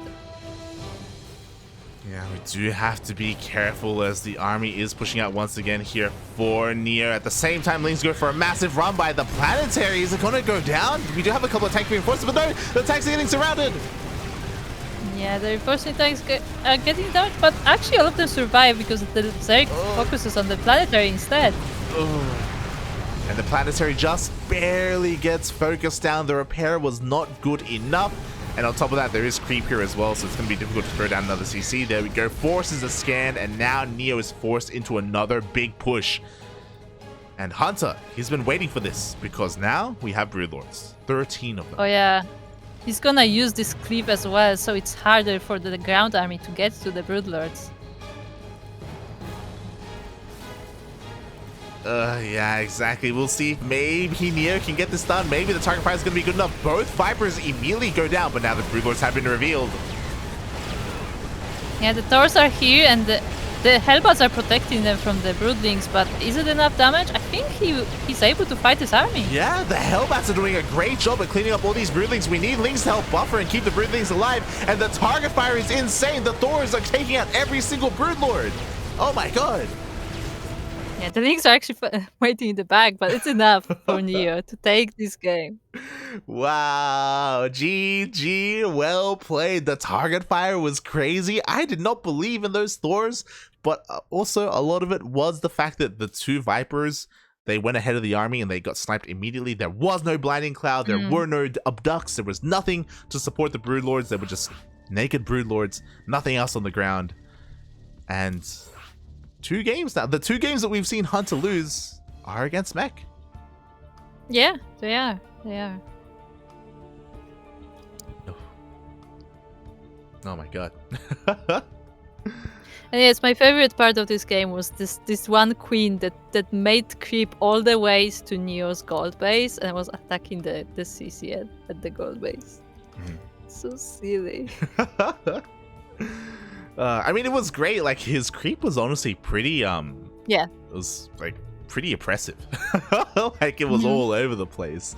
But not oppressive enough to deny that gold base. It was being a little bit annoying with it, but yeah, Neo still got it up in the end. Yeah. We will now go into game 2 of this series. See if Neo can close it out, or if Hunta will bring it back once again. Let's go. Meanwhile, Iron Ringed is letting us know that apparently there's a new duck song. There's a... Apparently. I can't listen to it right now. We're gonna get copyright flagged. Oh god, but here we go, Krupp. Game 2. Game 2 indeed. As we are, this time on Glittering Ashes, the map with all the gold minerals and no gold bases. We have the red Terran player, representing the CranKy Ducklings. And Peru, it is Neo. And spawning in the top right hand corner of Glittering Ashes LE, we have the American Zerg player representing Root Gaming. It is Hunta. And so far, Neo doing a good job at avenging his fallen Terran comrade. Indeed. Oh boy. I was honestly getting a little bit scared because I do think that Hunta was doing a great job with his Hydra Viper. The way that he was able to yoink a tank after tank, the way that he was able to swallow up the army multiple times. But again, that transition into Broodlords felt a little bit incomplete because Broodlords are good, but usually you need something on the ground to help support them. Yeah, definitely. Like the Broodlords were lacking some support. Like they were great, but like they were just not able to do any damage. The Broodlings were just falling to the Hellbats. Yeah, exactly. Like, there's a reason why Brewlord Infestor was such an iconic composition, and still is, to be honest. Like, you still see it from time to time, especially against mech. It can do very well. The Infestor has a great role when it comes to either fungling the army or even neuroparasiting the Thors as well, to take control of them and to turn them around, so they can help you buffer. Like, there's a lot of utility to be had there, and yeah, unfortunately, Hunter, he was trying to support the army with Vipers, but again, he just lost the Vipers immediately. Like, Yeah. I mean, his Vipers did a lot of work during the whole game, but in that fight, like, it was just not enough. Yeah. Exactly, unfortunately. And now we are here in game number 2 on a much larger map, the widest map in the map pool, Glittering Ashes. Which means, you know, there are plenty of bases to take if you're a mech player, but at the same time, the bases are much farther apart and arguably harder to defend. I'm just waiting if there's gonna be a third CC before Starport. There should be. We'll wait and see. We'll wait and see what Neo has in store for us. Meanwhile, across the map, we do have the Reaper. He's going to try and take out the creep turret, but I think it's a little bit too late. Yes, it is. Reaper so far no kills, but at least Neo is able to confirm, or should confirm, that there is a third. Yeah, indeed. And no, nothing too aggressive from Hunta, just regular speed and everything. And actually, we have a starport. It's starport before CC. What is this? Is this how people play Terra now? Like, what is this? 1-1-1? Like, that's crazy. You can do that? Oh my god. So I don't like this. Like, again, this is a large map. Like, this is a more macro-oriented map. I feel like if there's any map to go 3rd CC before Starport on, it would be this one. But maybe Neo isn't feeling too comfortable in a longer game, and there we go. This time he will be going for a much faster BC. Yeah, he definitely wants to put on some aggression, as Hunta is once again going for a Roach Warren, so... Ooh. I think he got the Reaper. He did. The Reaper did just get sniped in the main base, so this Roach Warren is going to be kept hidden for the time being. We do have Hellions on the map, so it's going to be the role of these Hellions to keep an eye on that 3rd base and figure out how saturated it's going to be. But I'm a little bit concerned here for Neo because, yep, Hunter is going for a very early Roach push, and BCs take much longer to come out than Banshees. Long enough to the point where I think the Roaches are going to hit before the first BC comes out. Yeah, they may just not be there in that. And even if a BC comes out, like, you know, it's a great unit, but it doesn't have that much damage. Like, it takes a while before it kills all the Roaches. So, you know, if there's just one BC, it may just not be enough. Yeah. Oh boy, here we go. The Roaches are on the way. The Hellions, I don't think they've scouted it yet. As the Hellions are turning around, they're actually like regrouping with the rest of them. And again, it's so important that they scout these Roaches, and they eventually will, but the Roaches are already halfway across the map. Yeah, and they're gonna deal with these Hellions first. I mean, Nier has a wall, so there's that, but I don't think it's gonna help against Roaches or yeah, he's got a wall. He doesn't have a tank on the way. He has Widow Mines instead. I mean, Widow Mines are something, I guess, and they are going to be able to go off and take out 2 Roaches, I guess. BC is on the way, but these Roaches are going to deal so much damage. Yeah, he's immediately evacuating the natural as the Roaches are marching in. This Viking is just looking at them, but he can't really do much. The Widow Mines dig in. They will take out all the links at least, so that's nice. But the Roaches are now in the main base, and the SCVs are defenseless. Exactly. BC comes out, but as you were saying, it's going to take far too long to clean everything up. Hunter is here in the main base with this early Roach push, and... oh no, the Miles! Ah! Nah, he was just biting the SCVs. It's fine. Yeah, and in the end, the SCVs were able to come out in time, but it looks like the damage has been done. Look at how many workers are going down, and look at how many workers Nier has left. Yeah, even if this BC cleans it all up, like 7 workers. You know, mules are good. They're not that good. Yeah, and unfortunately, unlike Tavo, Nier didn't have a 3rd CC, a 3rd orbital behind this for the triple SCV production, for the triple mules, to catch back up economically for like a mid-game all-in or something. Like, Nier His bases are in shambles. He's going across the map with the BC, but he can't even go across the map because the Lings are here keeping him at home. Yeah, there was actually a single Link that was just finishing off the injured SCVs, so Neo ended with just 4 to work with. And these Links keep coming. The Hellions are nice because they're gonna defend from the Links, but the Links are now inside of the base. Yeah, exactly. The wall is no longer a wall. There's no wall on the high ground either, as all the Lings are going to be able to flood on in. Again, there's no Link flood behind this. This is just kind of bonus damage because back at home, Hunter is droning up nicely. He's working on his lair. He's getting his gases. He's got a mass amount of queens. Look how many queens he has. It's insane. I mean, 60 drones to 10 is enough. Exactly. Neo, he teleports his 2 BCs across that, but no, the queens are ready and waiting. There's plenty of energy for transfuse. No queen should die.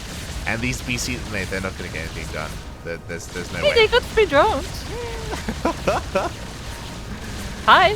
Yeah, they just need 40 more, 50 more, and then maybe they'll be even. Yeah, it's okay. Yeah, it's fine. Don't worry about it. 7. Look, they're getting there. Yeah, you know what? That kill count is getting higher and higher, but they are eventually pushed away. Spire is being thrown down, so we can see Corruptors or even just mass Muta. Whatever Hunter wants, it's gonna work. Yeah, looks like it. The pieces are trying their best as the queens are... Remember, the queens can't transfuse of creep, so pulling the queens of creep is pretty nice, but I don't think these pieces can do enough damage. At the same time... As Neo is just trying to rebuild. Yeah, Hellions are coming across the map, but there are roaches on the ground. Maybe if there weren't roaches, maybe the Hellions could get into a mineral line and just roast it up. But Hunter, he did not neglect his ground army. GG gets called, and Hunter is taking this to the ace match. Yeah, once again, we have a full 3-game series. Looks like some good matches in this group. Yeah, and that last game was kind of a build order win there from Hunter. To be fair, it is also on Neo for losing his Reaper early on and not being able to scout what Hunter was doing. As soon as the Reaper died, it's like, oh no, like Neo's gonna scout this far too late, and yeah, Hunter was able to nicely execute his push. I feel like even if he did see this road where like it was a little late for him to like change his plans, as he was going for this like early BC with no third command center. So even if he knew it, like it would be definitely like he could change something, but like I'm not sure if it would be enough to stop it. Yeah, I mean the thing is that if you see it early enough, then sure you have a fusion core, but you can just make a Banshee instead, right? The Banshee does produce faster than the BC. If you want, you can also prioritize a tech lab on your factory for cyclones or tank production as well. It is obviously very, very tight because you are on a timer, but unfortunately Neo didn't even know he was on a timer. He didn't know. Also, as quickly as I see Calibre in the chat, Calibre, I don't know if you're on Discord, but I recommend that you join Discord because I know that some team owners were looking for contacts for VTL. So that's my quick PSA. Yeah, there's been a lot of talk about VTL in the Liquipedia Discord. There's like a few of the WTL. Look. I was like, what? Same thing. So it's same thing to me because that's how you look. Polski. Cut them English language. It's always the English language that gets me. You know what I mean. Anyway, enough of English. Time for Spanish. I mean, what? As we have in the top left corner of Berlin Gallery, once again, our red Terran player representing the Ducklings and Peru. It is Neo. And spawning in the bottom right-hand corner of Berlingrad LE, we have the American Zerg player representing Root Gaming. He just took down Tavo. Can he do the same to his brother Neo? It is Hunta.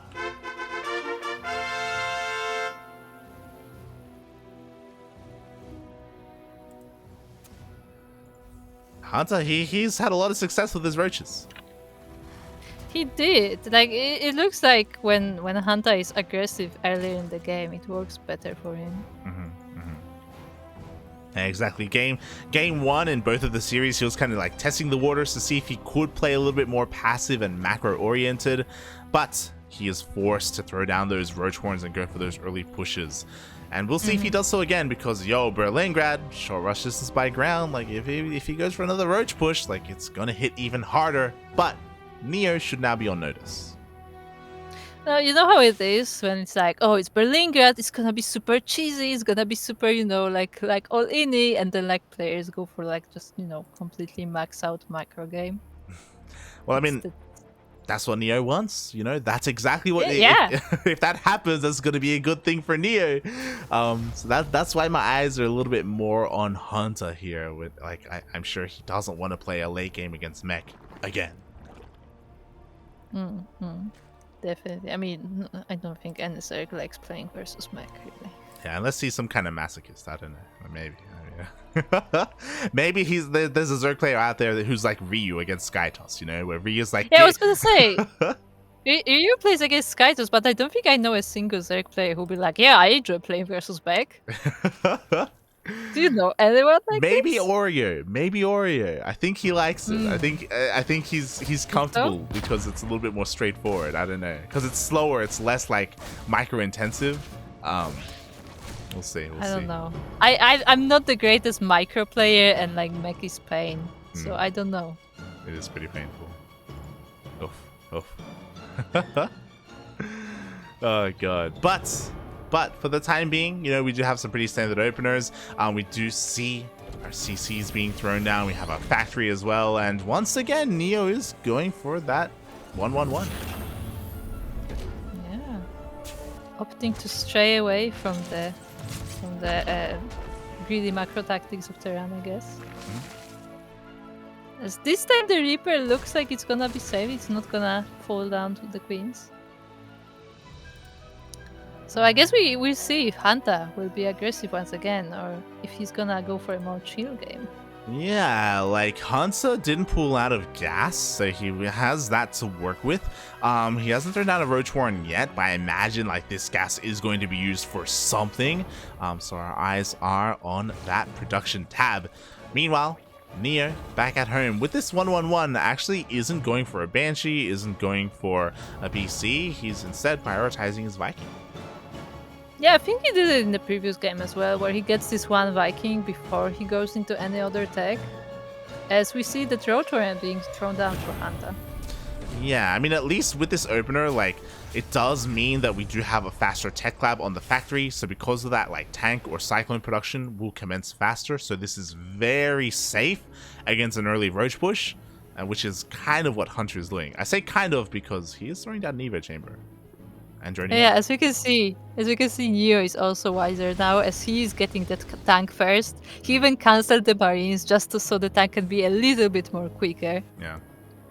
And he's gonna be ready for the roaches. Exactly. Meanwhile, the Hellions, they do slip on in, and he does confirm there is a roach warren, but also that there's an Evo chamber, and I think he even saw some transferring drones, so he should recognize that it is not going to be like a big rush like it was in the last game. It is more of like a macro roach opener.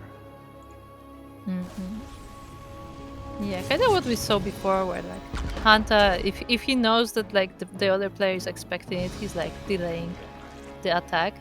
And Neo actually goes for a Cloak Banshee this time.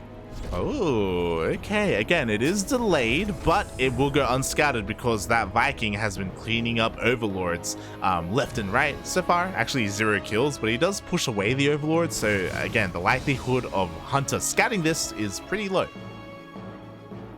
Indeed. And immediately we see Neo going for 2 more factories. It's gonna be straight mech.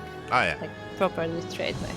Yeah, I don't think I've ever seen Neo make more than 1 Rax outside of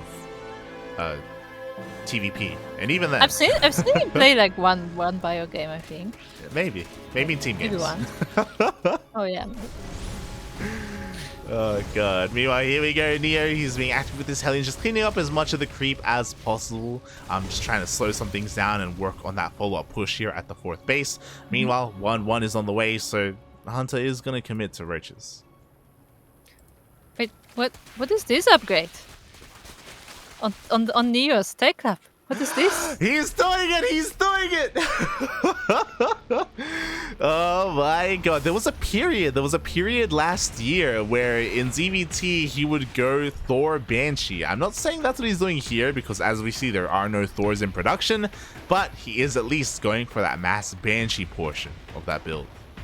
Yeah, I don't think I've seen this upgrade in like months. I believe this Hyperflight Rotors, right? Yeah, Hyperflight Rotors is on the way. That is Banshee speed here for Neo. Let's go. He's banking up those Banshees and he's getting ready to just reveal them, surprise his opponent out of nowhere. Like, sure, there are all these roaches, but fun fact, if Hunter ever pushes out with this, mate, he's gonna run into a wall of Banshees.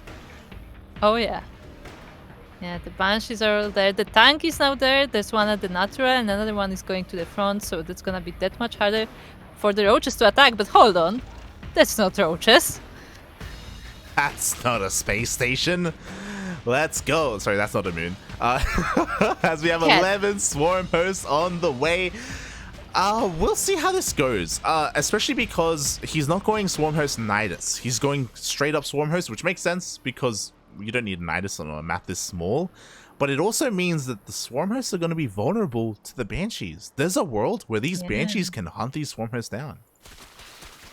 I mean, you know, the blockers don't shoot up, just how Banshees don't shoot up.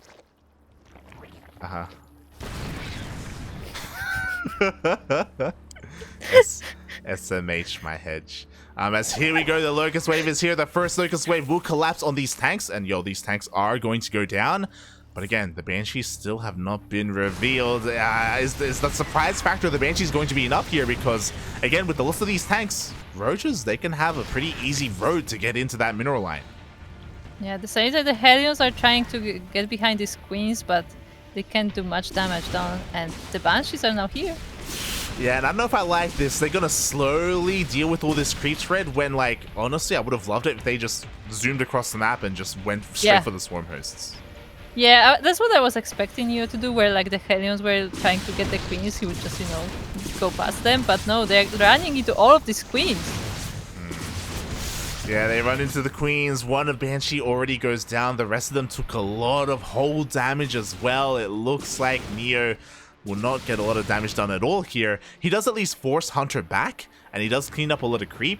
But again, very little economic damage. Double Nidus, because one is not enough. You need a backup. Double Nidus on the way. We do see Thors in production, so it is going to be that Thor Banshee we were talking about earlier, but there's still no answer to these swarm hosts. They're going to get another shot off. Yeah, and look at the creep spread all around the map. Like the night, like Hunta is gonna be able to pop up Niduses wherever he pleases, as another wave of locusts is descending on the Terran army. Yeah, exactly. Not just the army, but also the mirror line. Oh, SCVs are falling left and right. They will be cleaned up, but not before 15 SCVs fall in the blink of an eye. Yeah, couldn't even see them all die. Oh. And now Hunter, he can just keep doing this. Like the swarm has they've already paid for themselves. It's already done. But here we go. The Banshees are coming out across the map. Oh, a decent amount of these queens get picked off. They were spending a lot of their energy on these creep trimmers instead. Uh-oh. Yeah, the locusts are here, but they are not affecting the Banshees, so they will be able to slowly chip away at this army. But there are still so many links on their ground regardless that the base of Neo may just fall. Yeah, and he has to make a hard choice, either chase down the swarm host or turn around, and he turns around because the Ling Roach is just too much here. The Banshees will be able to clean this up eventually, but again, 11 more SCVs go down. Yeah, those are some huge losses for Neo, unfortunately, and the fact that these Banshees are here means that they are not doing damage on the other side of the map, and like, oh, they may get something now. But the Corruptors are here. Yeah, the Corruptors are here. That's where the Thors come in, but the Thor count was reset. You know, they just went down earlier to the Lings and Roaches. Thors are on the way, but unfortunately a little bit too late here. Corruptors are going to take control of the skies, take out the Viking as well. Thors will keep these remaining Banshees alive. Oh. Never mind. Yep. Yeah, about that. As the Locals are here once again, and GG is called. Wow, GG, well played. Hunta will be able to take the series 2-1, and that means that Hunta comes out first in his group. Yeah, and both the series that he played versus Peruvian Terrans ended in a 2-1. Like, similar patterns there. GG. And that was something that we haven't seen in a long time, Nier trying to go into Banshee Thor. Again, I do think there was a lot of potential there when he revealed his Banshees, but focusing on creep, focusing on queens, instead of just trying to hunt, just trying to dive across the map and hunt down those swarm hosts, meant that the swarm hosts, they just kept getting more and more locust waves on. But you know what this result means? What does it mean? What this means?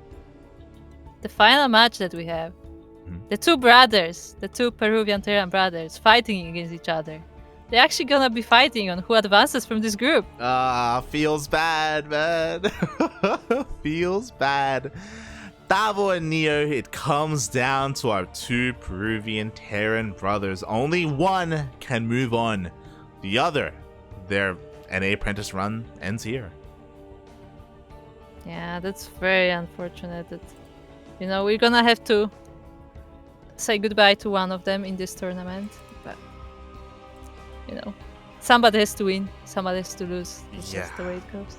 It's got to be someone, right? That's the brutality of this tournament. Exclamation mark Funada Tavo for not just beating Hunta 2-0, just shaking my head. You could have stopped this. Oh, God. But yeah, we'll see how this series goes. Everyone strap yourselves in for a long TVT. I expect tanks. I have snacks. And tanks, and even more tanks. Is this time to eat? No. Okay. Pato why sad? Pato why sad? Ay. It's sad because we have to see two good friends kill each other, and we also have to cast a TVT. Yeah, it's double sad because of that. Guys, this is your call to get yourself something to drink. Sit comfortably, like maybe go to the bathroom because we are in for a TVT. I love it. That was like, I deserve it! Exclamation mark Funada Tavo. Hold on. I have to join in. There we go. There we go. Beautiful, beautiful. As we are getting ready for our final series of the night, this will determine the second player to advance out of this group. Let's go.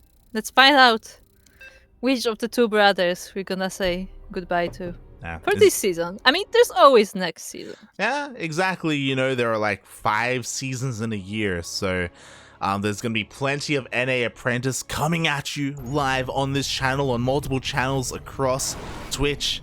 So plenty of opportunities for North American and Latin American players.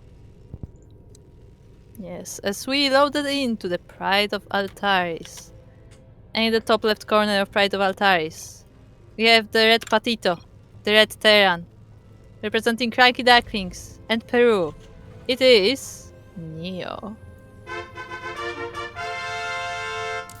And spawning in the bottom right hand corner of Pride of Altares LE, we have the other Peruvian Terran player representing Unidos por el Vicio. It is Tavo. Yeah, what are they saying? I was distracted by the chat. What were they saying? Carita fachera. What does it mean? I'm honestly not sure. Carita is face, but it's like a cute way of saying face. Yeah. It's like baby face. Fachera? I'm not too certain. What's going on Tavo, here? Explain. Tavo, explain. Taro, explain. Taro, por favor. Oh, a cool face. There you go. What does it mean? Was that a compliment? I don't know, maybe. Gray face, no space. But here we go. We are getting ready for our final series, and Tavo, you don't have to let us know, but just feel bad if we turn into like a mech versus mech here, okay? Like, I want you to know that we're gonna be disappointed. Oh no, we have both brothers in the chat now. Oh no, they're both here, Neo and Tavo. Because I have to make them watch this. Yeah, who is this mongrel called Pipilin? True. Oh god. But yes, they're both here. We're both ready to watch all of this go down. Ay, ay, ay. Fun fact, these two players, they face each other so many times in tournaments. We've got so many VODs on our YouTube channel of these two facing each other. It just keeps happening. Yeah, it just keeps happening. Like every tournament, they just happen to match up against each other. Oh, as the Reapers are matching up now. Oh, yeah, exactly. Tavo tries to find a way into the main base, but Neo does force him back. Neo being the aggressor here with a second Reaper and a Hellion on the way. So he's going to be looking to go across the map and try and overwhelm the forces of Tavo, as Tavo skipped his Hellion and focused on his add-ons instead. As we say that, Tavo is saying, don't worry guys, people used to call me Tavo, Taro, Taco, and now Taro. To be honest, Taco is my favorite version. Oh my god. Like, it's a hard name, you know, it's 4 letters, that's one more than Neo, you know, like, how can we keep up? Yeah, that's why I'm Kuro. There you go, there you go. SMH. But for the time being, Neo, despite having, you know, a bit of an army advantage in the beginning, he does decide to stay at home, make sure he is safe and sound, defending his CC on the low ground, and... Got the Hellion. Look at the Hellion. It's crazy. It's cracked. So just having it always just cracks me up about like units twitching like that. Look, he takes his job very seriously. Nothing is getting up this ramp without him knowing. Yeah, I just imagine someone just like looking around like, I see you, I see everything. Oh god. Oh boy. But yeah, meanwhile, we do see that Tavo actually shows the first sign of aggression here, prioritizing that medevac. So the medevac is on the way, so Tavo is going to go for a bit of a drop across the map. Oh boy, and it's going to be all about whether Neo sees it coming. He does have these Reapers out, doesn't have control of the watchtower, but he is going to spot the drop. Oh. Yeah, he goes right into the drop. He's gonna lose a Reaper for it. Even both of them, but at least he knows that it's coming. Oh yeah, exactly. He's already got a tank out. He already has his Marines split up in the main in case the drop does go straight into the main base. Has his Cyclone as well. Best case scenario is that he's able to somehow intercept this drop. But oh, can he defend? That is the big question. He's ready and waiting in the main. Oh, Helion, this is your moment. The time is now. I would say that the moment is for the Cyclone. Here we go. The Cyclone does respond, and he will get a lock-on on the medevac. The medevac does boost away, though, and does cancel the lock-on. Yeah, but at the same time, at the natural, the Cyclones get in together with the Reapers, and the tank is able to stop them, but... Yeah, very nice target fire with the tank. One of the Cyclones goes down immediately. We need a lock-on, puppy. Oh, there is no lock-on. Tavo will just barely escape, but he sustained a lot of losses trying to break through. Yeah, and it doesn't look like Neo has lost any SCVs so far, so very nice defense from him. The lock-on! Neo! Oh god. He was so close, but the medevac will barely escape. Wise choice. Tavo turns around. This medevac is so low, if at any moment the Cyclone catches it, this medevac will die, and so will everything inside. He's going back in. He's still there. Yeah, he's going back in. He's going back in. The Marines, though! The Marines! Oh! Okay. He turns around. Breathe, light, breathe. Tavo, he was playing with fire, but he will turn around in the end. He does not feel like losing his drop, which I think is a smart thing. You know, I don't think it's a good idea to lose a drop, so he turns around.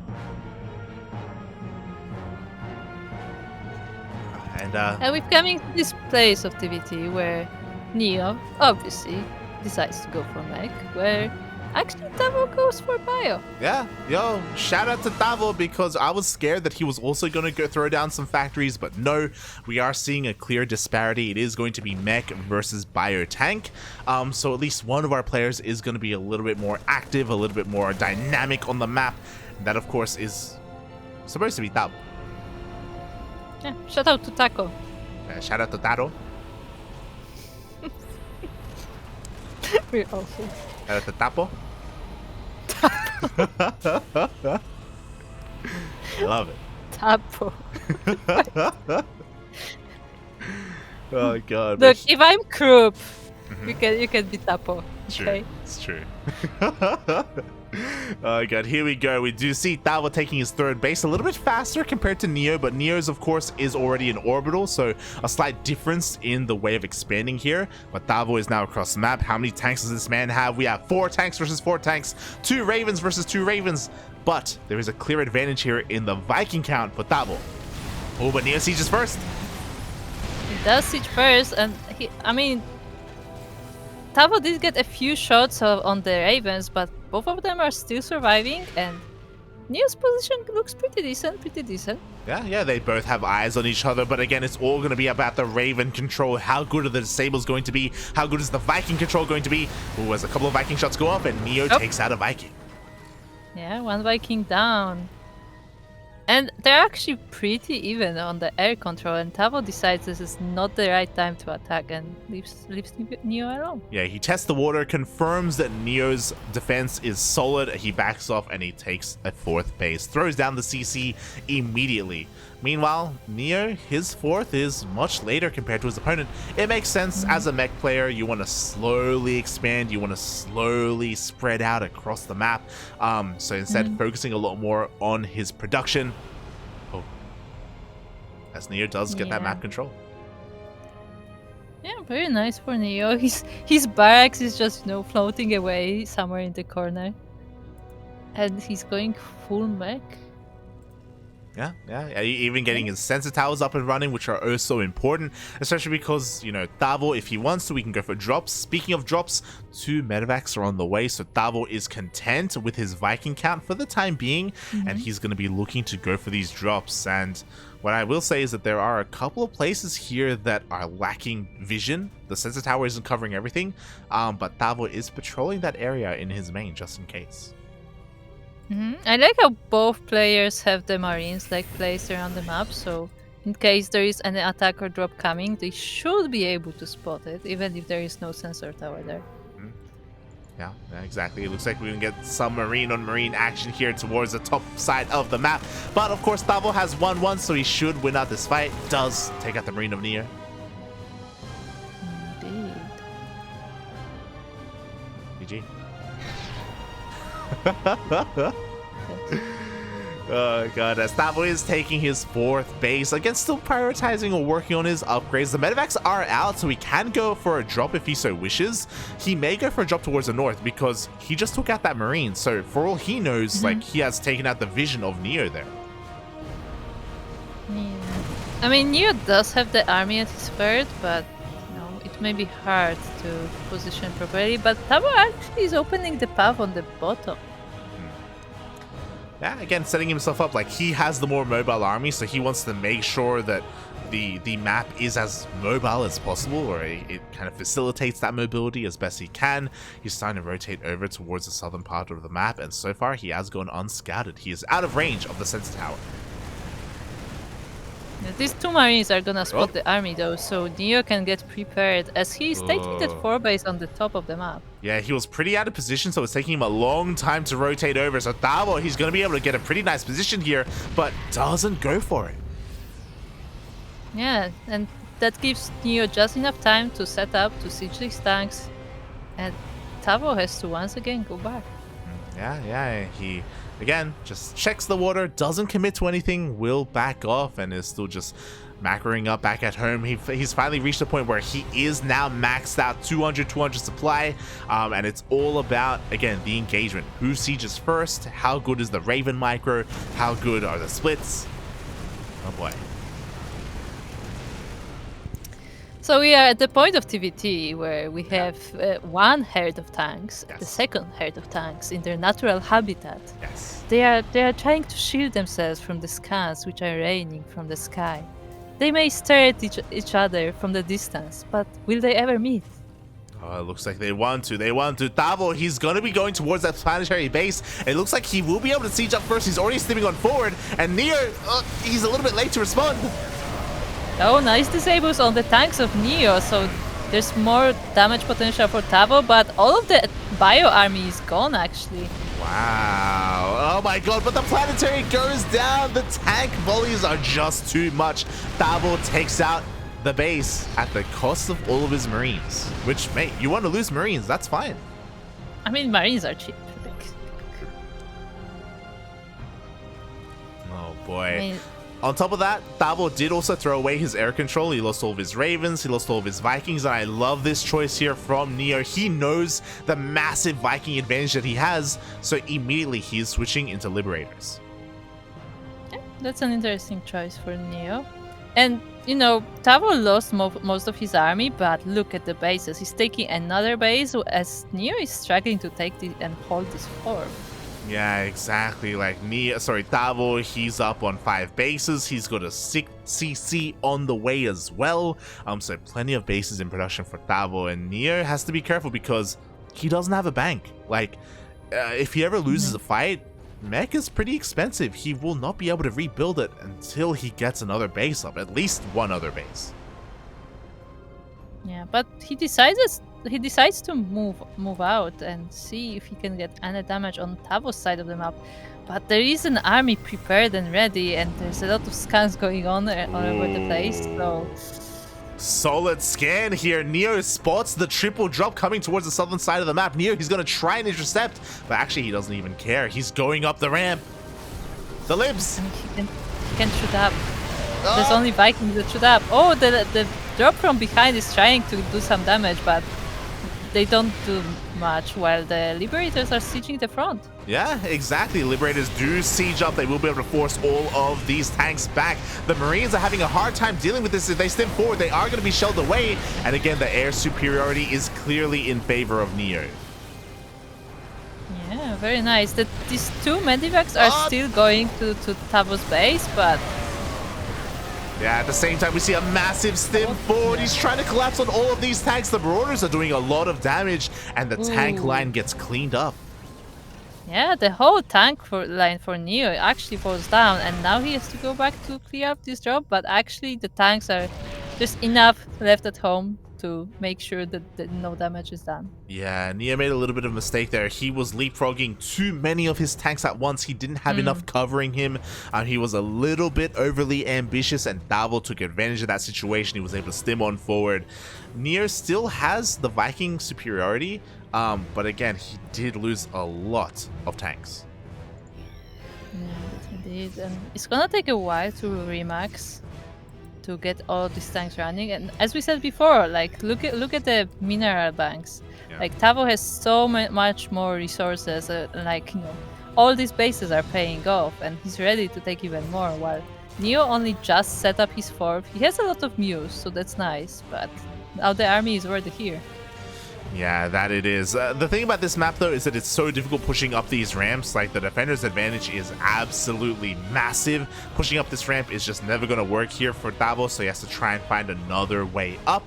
Neo, he did scan the 5th base of Tavo, by the way. He confirmed that, okay, there's very little mining going on, but the base has been taken, so that may be the next target for Neo, as he's slowly maxing out, working on his upgrades, getting remaxed.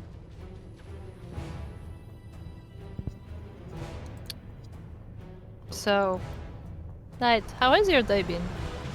You know, I just woke up. Okay. I woke up, I had a shower, and I jumped into the chair to cast. I have not eaten. I do have some Dare Ice coffee, though. That honestly woke me up. That's nice. Hold on. It was also censored by Discord, so you don't advertise. Hold on. No, it's, right. it's censored. There we go.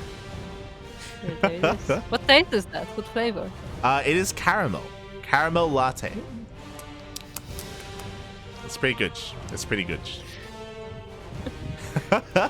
Meanwhile, you know, we've maxed out Nothing Neo. happened. Literally nothing happened. Neo, he got the gold base. That's something. He got base. Yeah. Both players got bases. They got fully saturated. We have more sensor towers on the way, but there was no big engagement. They are both maxed out once again.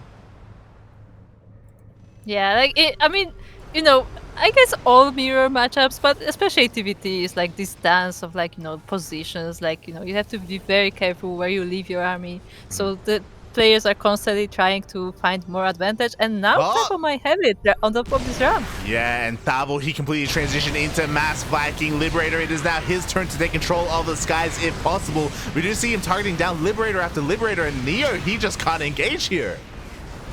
Yeah, actually his units are running right into the tank line as the Vikings are sniping the ones of Neo. Yeah. This is starting to look rough. A lot of miscontrol there. Neo, he just move commanded a bunch of units into their deaths. Neo, he drops 40 supply.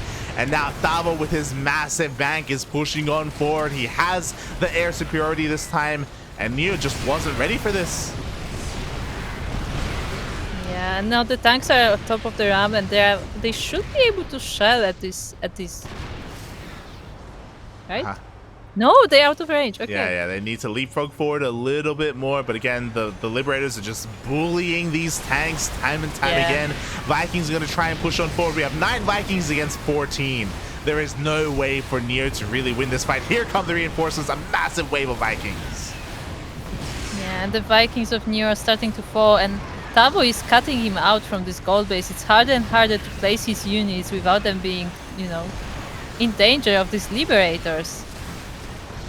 Yep, and there it is. GG gets called, and Tavo will take the first game.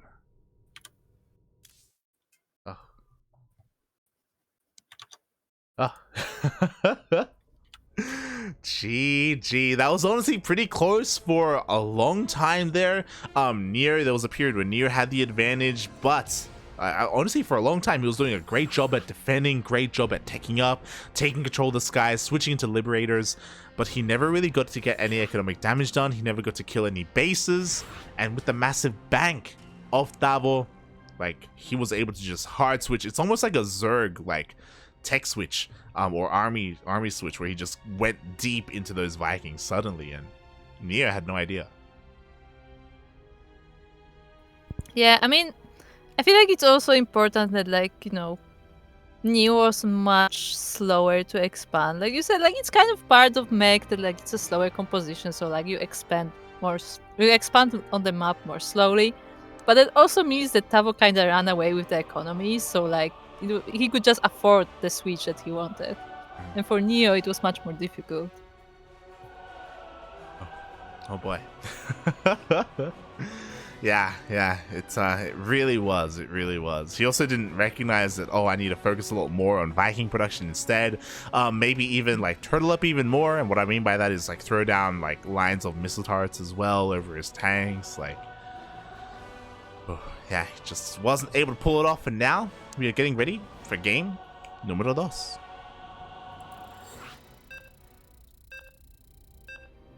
By the way, I'm glad that Tavo accepted his new nickname. Apple, yeah. Oh god. It's like Pato, but not. It's like Pato, but like reversed and jumbled up. As we are loading into Berlingrad LA, and in the top left corner, you know what's gonna happen. We have the purple Terran representing Unidos por el Vicio and Peru. It is Tapo. And spawning in the bottom right hand corner of Berlingrad ALE, we have the CranKy Duckling himself representing the land of Peru. It is the red Terran. It is Neo. And as we get into this game, massive shout out to Nodokasa in the chat. Thank you so much for resubbing 11 months in a row. Or 9 months in a row for the 11th month. Yeah, shout out to Nodokasa. Thank you, Nodekasa. We appreciate the support. Thank you so much. Hope you enjoy your emotes. Hope you enjoy your replay packs. And I hope you enjoy this tournament. As, again, this is our final series of the night. Who's it going to be? Is it going to be El Pato Neo or El Tapo Tavo? It's so funny because it actually is like, because you have Neo, who is a pato, and then you have a pato but not, so it's Tapo. Yeah, it's like, great. It's perfect. Oh, God. Ay. Well, we'll see how this goes here as, again, we're just slowly opening up, getting into the swing of things. So Neo, I imagine, is gonna go mech again, right? But oh my God, Neo, do you see what I see? Neo is staying on one base. Neo is not taking a CC on the low ground and going for a very quick factory. Yeah. I guess he just wants to skip it and just go straight into his favorite mech. Oh yeah, just go straight into them tanks. Yeah. Why wait? Look, first he stopped going third CC before starport. Now he just skips the CC. Just go. It's a waste of time, you know? Yeah, I mean... Why make SCVs when you can make units? As he is still getting that CC on the low ground, but again, much later compared to his opponent. He is prioritizing his Hellion instead, and yeah, we'll see how this goes. Yeah, we'll see indeed. Tavo is actually not going with his Reaper to the other side of the map this time. Like, both our Terrans are staying at home. I was a little bit shocked by that. Like, for me, it makes sense for Neo because I imagine he probably wanted to, like, catch the Reaper of Tavo with his initial, like, influx of units. But likewise, Tavo is just chilling at home. Actually went for the Marine next. He is working on double Hellion, which is pretty interesting. Yeah, actually not going for that safety Cyclone that he went for in the previous game. Very interesting openings. Both our players been in the dark waiting for each other. Yeah, pretty much. Like looking at their vision, like they haven't seen it. They haven't left their bases. They didn't know. Oh my God! And Tavo is working on a very, very aggressive push. We have a Liberator on the way, and he has not stopped Hellion production. Yeah, a Liberator is a change, definitely. Haven't seen that one for a while. Oh boy. Oh yeah, we haven't seen a lot of Liberators today. There were some in the last game. But yeah, I'm just really worried here for Neo because it feels like Neo is the one that needs to scout right now. Like he is now going across the map and like seeing all these Hellions will be a tell, but will it be too late because Tavo is getting close to just pushing out. Up. Yeah. Ooh, the Reaper got instantly just removed from the game.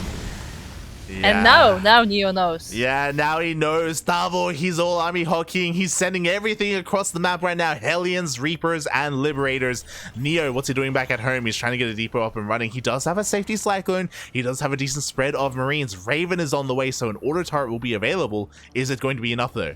That's a lot of Hellions. Yeah, Tavo is trying to distract him. The Liberator is going to the main, while the Hellions are at the natural, so Neo has to split his forces correctly.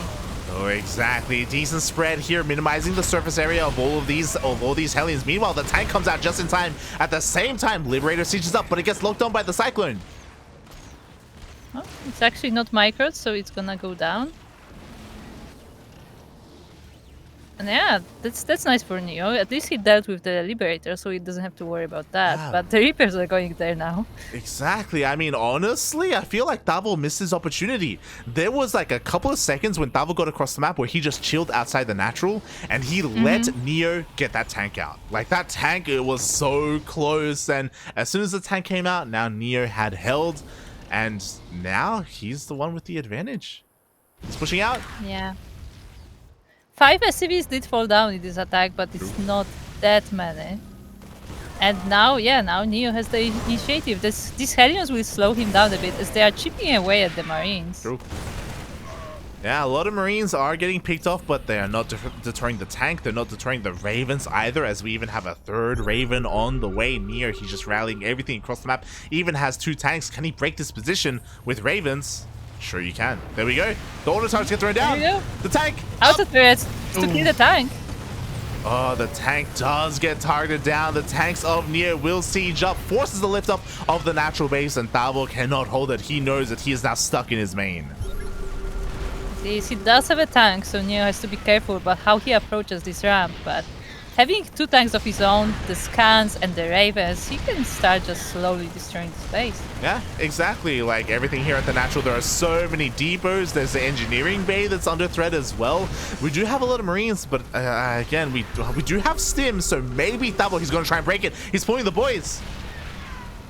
Yeah, he's gonna try to do it, but there are auto turrets being thrown down to stop these units from coming down the ramp. But is it enough? That tank target fire was insane. They did not target down the SCVs. They targeted down the Marines. Instead, every single Marine went down. There's only 1 tank remaining here, and Neo is doing it again. He's rallying even further. And even here, the damage has already been done. Look at the worker count. Yeah, a lot of SCVs were lost both in the attack and in this attempt to take down the natural base by Tavo. But there are 2 tanks up on the in the main base, so Neo has to move away. Yeah, Neo can't break into the main base, but it doesn't even matter. He has more than double the SCV count of his opponent. The 3rd base is being landed on location. He didn't throw away his tanks either. Quickly looking at the units lost tab, I'm sure he did end up losing 2 of them, but he kept all 3 of his ravens alive. Yeah, the ravens had played a really big role in this whole engagement, as they first they sniped the tank, which was crucial for even getting to the natural, and then the next auto turret stopped the units from coming down from the main. Exactly. He just made a wall protecting his tanks from all of those SCVs. Now Tavo is all in. He's going across map with his marines. He does have shield batteries. He does have stim. Even has +1. So this is the best timing he can go for. And the tanks are on siege. Oh.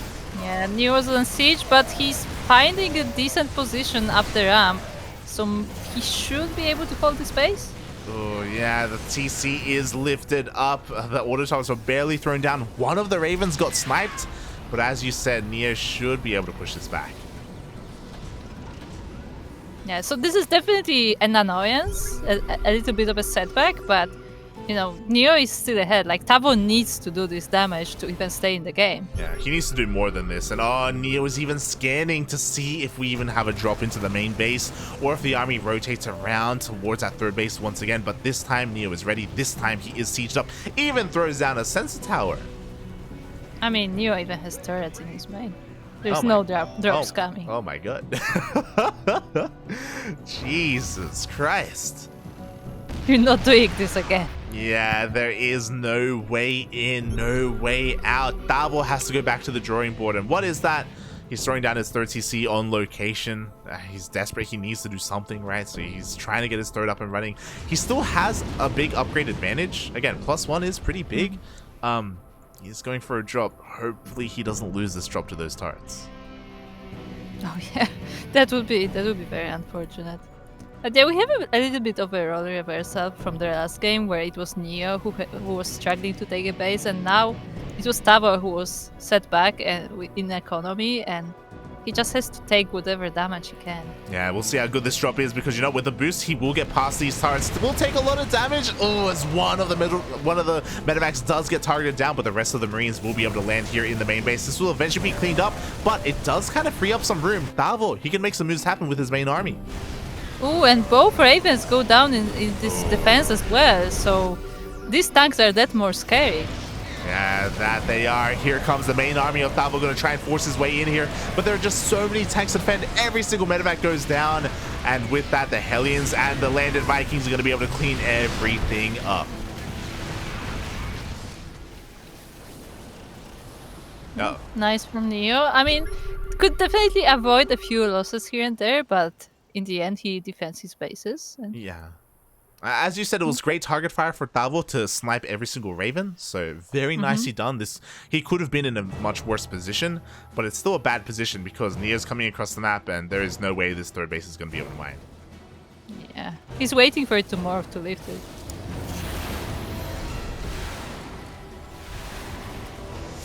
Yeah, there are already Vikings here to meet that CC as well and slowly chip away at it. Tavo is going for a run by instead. Thinking about it, unfortunately, his medevac count was reset, so we can't even drop with them. Yeah, the Marines were trying to go around, but like with this many siege tanks, I don't think they would achieve much. Exactly. Aye. Meanwhile, another medevac gets sniped out of the sky, so no drops. Tavo, he's gonna have to try. Oh, he just goes for a counterattack. He's not even gonna try and sandwich. Just leg it. Just do it. Just go by foot. The problem is that there's an army at home. There we go. The Marines are headed towards that third base, but there are tanks, Hellions, and Vikings waiting for the army. They will get a couple of SCVs, don't get me wrong, but oh god, the blue flame. Yeah, blue flame. And G scored. We have once again 1-1. All our matches today went to all 3 games. Yes. Every single series we've casted has gone to the ace match. GG, Neo will take game number 2, and we are going to our ace match. This final game will determine who gets out of the group and who gets knocked out of the tournament. Yeah. So again, everything depends on this game. Let's find out who's the better Peruvian Terran. Yeah, exactly. It all comes down to this. Meanwhile, when it comes to that last game, Neo did a really good job at defending. Again, I do think that there was a window there. There was like a 5 to 10 second window where Tavo, when he went across the map with all his Hellions, could have broken through and maybe gotten into the mineral line and forced a completely different game if he just barely was able to get in before the tank came out. But once the tank came out, Neo, he was safe, he was secure, and yeah, the game was kind of his from there. That it was. And as he brings it back to a 1-1 tie, we have here the Red Terran representing CranKy Ducklings and the country of Peru. It is Neo. And spawning. Shelby me falló con su build.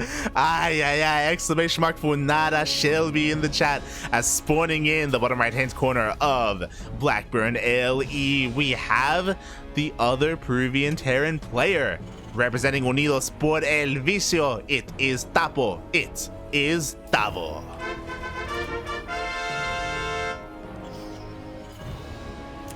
What did he say? What he said was Funada Shelby because he went for Shelby's build on Berlingrad and it fell on his face.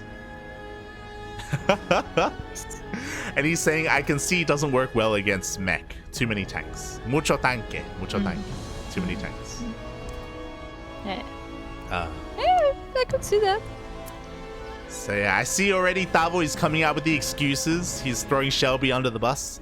But he should take responsibility for his actions, Kappa. And Neo's like, I don't know if it works well in general. It may just be a bad build. Neo's like, I don't know, man. I'm not convinced. Poor Shelby, he's not even in this tournament. And people are just burning. Poor Shelby, mate. Poor Shelby. Well, you know what? Maybe he should have been a part of this tournament. Okay, I didn't see Shelby in the qualifiers. True. Oh, God. Aye. But yes, here we go. We're getting into game number 3, and I as the discussion is kind of leading towards, I doubt Tavo is going to go for an early push like that. I imagine we're going to see something a little bit more straightforward, a little bit more standard, and a standard TVT on Blackburn is going to be interesting because it's quite small, but it's also one of those maps that can be split in half quite easily. Oh yeah, we definitely seen quite a few games that go to the instance. As we have Tavo scouting once again Neo's base with the Reaper. Doesn't see too much as he's being stowed, but he does pop in to make sure everything is alright. Yeah, I think what's interesting is that I think Neo has gone for the same opener every single game. Like, he has 2 Reapers, he's got a Cyclone, he's got a Hellion as well, so he has the clear advantage. Despite that, Tavo finds a way in, and he will be able to snipe at least 1 SCV. Oh, he gets 2. He gets 2 for 2 Reapers. An alright trade, I guess. Yeah, I mean, he's able to scout his opponent. He confirms the 1-1-1 opening at least. But now Neo does have that map control, and it's now his turn to go across the map. He shouldn't be able to deal too much damage. The Cyclone is already out. But maybe with good enough micro, maybe he can just dive on it. Oh. Yep. Never mind. I guess not. Yeah, the Cyclone is enough to defend. Tavo will be perfectly fine here at home, and yeah, so far the openers are standard enough that we're getting out of the mid game, going into the mid. Out of the early game. So welcome to Ramen in the chat as well. I see all los peruanos are showing up as well. Ramen is here. Tavo, Neo. Oh boy. Tavo is still upset. I thought Shelby's build was a good one. No cap, mate. No cap. I was convinced, mate. He seduced me. Wasn't my fault. Boy, poor Tapo. Poor Tapo. Alright, here we go.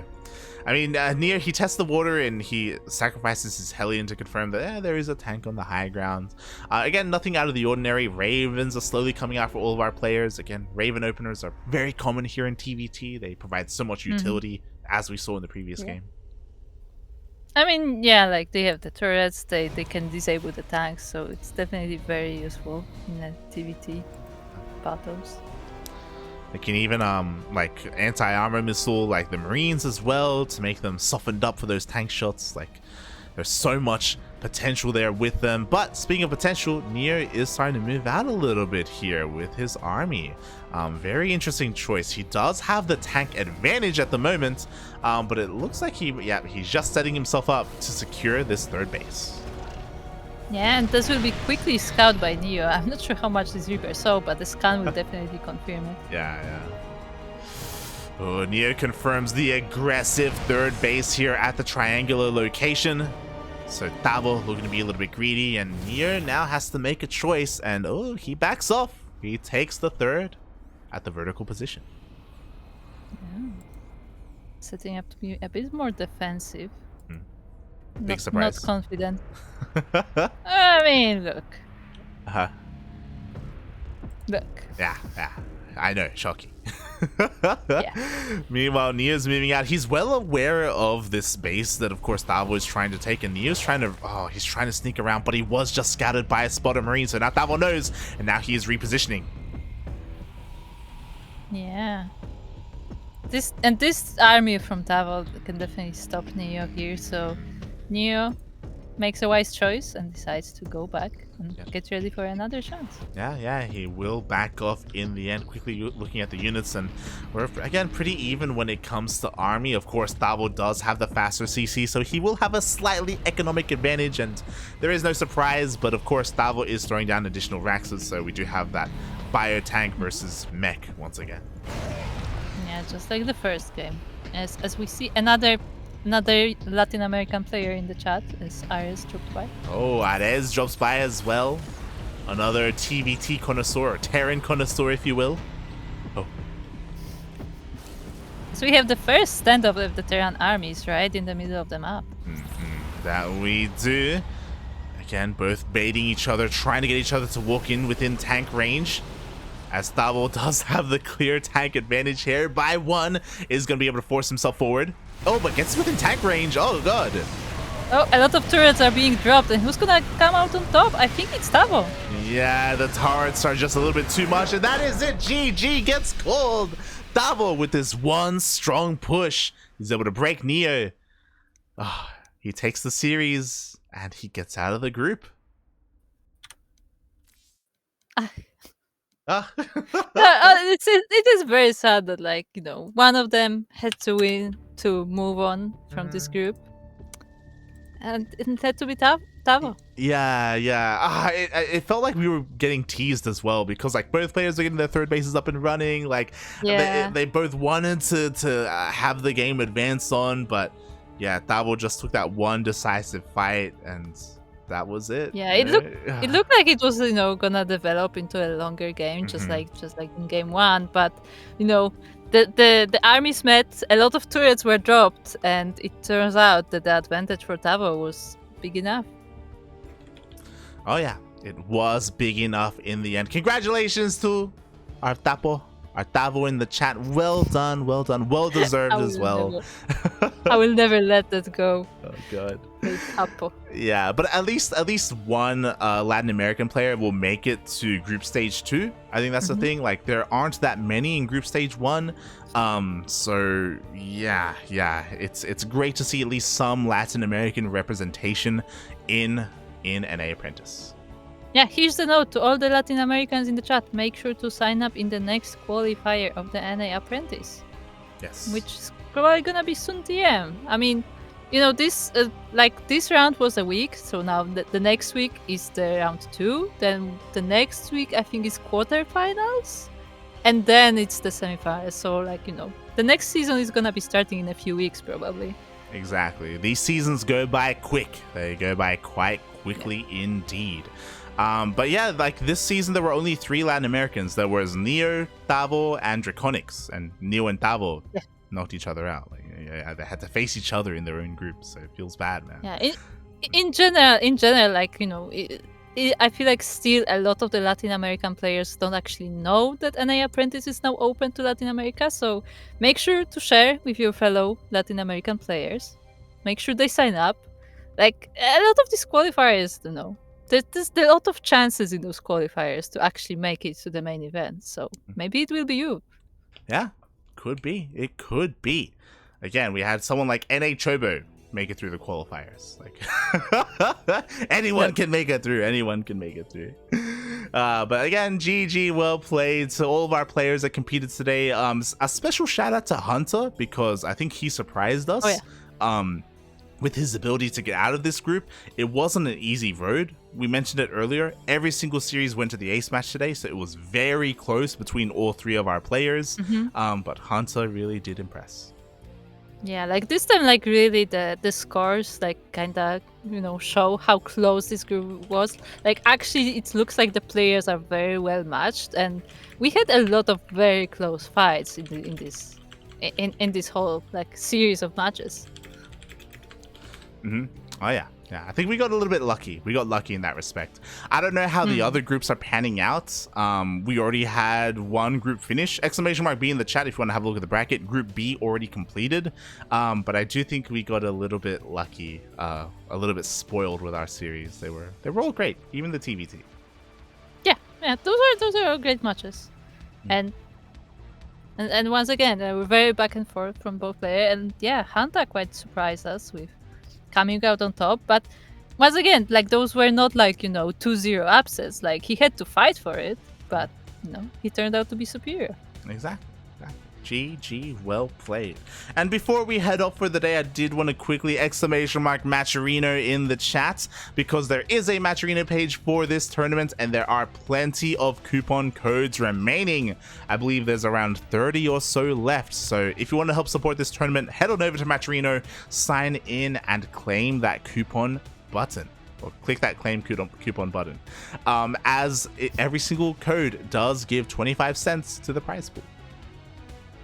That it does, without any cost to your own wallet, I guess. So yeah, make sure to support NA Apprentice so they can continue to make this tournament. And if you do feel like supporting them monetarily, you can either contribute to the Matcherino or check out their Patreon. Exactly. You can check it out over there. Meanwhile, if you want to also support these players further, Nation Wars is currently going on. The votings are open and both Tavo and Neo are a part of that voting period. They're both trying to represent Peru, so if you want either one of them to make it through, maybe Neo, he is our pato, he is our duckling, then make sure you get your votes in. Not just Neo, but Oreo, Starduck, Eric, Patty Mac, they are all there attempting to represent their respective countries. Yeah. On that note, I did ask Neo if he wins, who is he gonna pick, and he did say Tavo. So, the brothers are staying together. So if one of them wins, they're probably gonna go together. Yes, a vote for Neo or a vote for Tavo is a vote for the other as well, because they will bring each other in. On one hand, yes. On the other hand, it's like, if you split the votes, then, maybe one of them would get more and then they would win. It's like a tough choice. It is. So vote Neo. It is. Like, one of them has to win for the both of them to get through, so... Yeah, like, they can, like, sum up their votes, So yeah. Wish them It's the rough. best of luck, because the reality is that they do have to go up against Cats. Pablo el Pastor. And Cats is very popular in the international community. He may not be the best player, but he's the most popular player. So yeah, they're trying their best to try and edge him out in votes. Look, they can do it. I believe. Fingers El crossed. Pato y El Tapo. Yes. Yes. Beautiful. But yeah, with that, I hope everyone enjoyed today's day of StarCraft.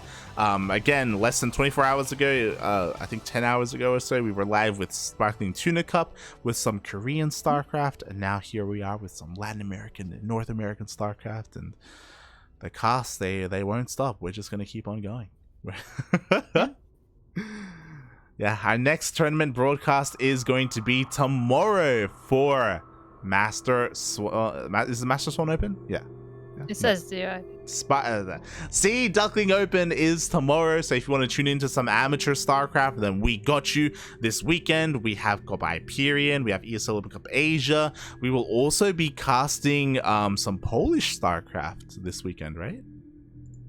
Yeah, that we will. We will be casting the esports qualifiers for the Polish circuit. Yes. So once again, you may see me in this casting role once again. Yeah. I will not cast in Polish, but I will be there.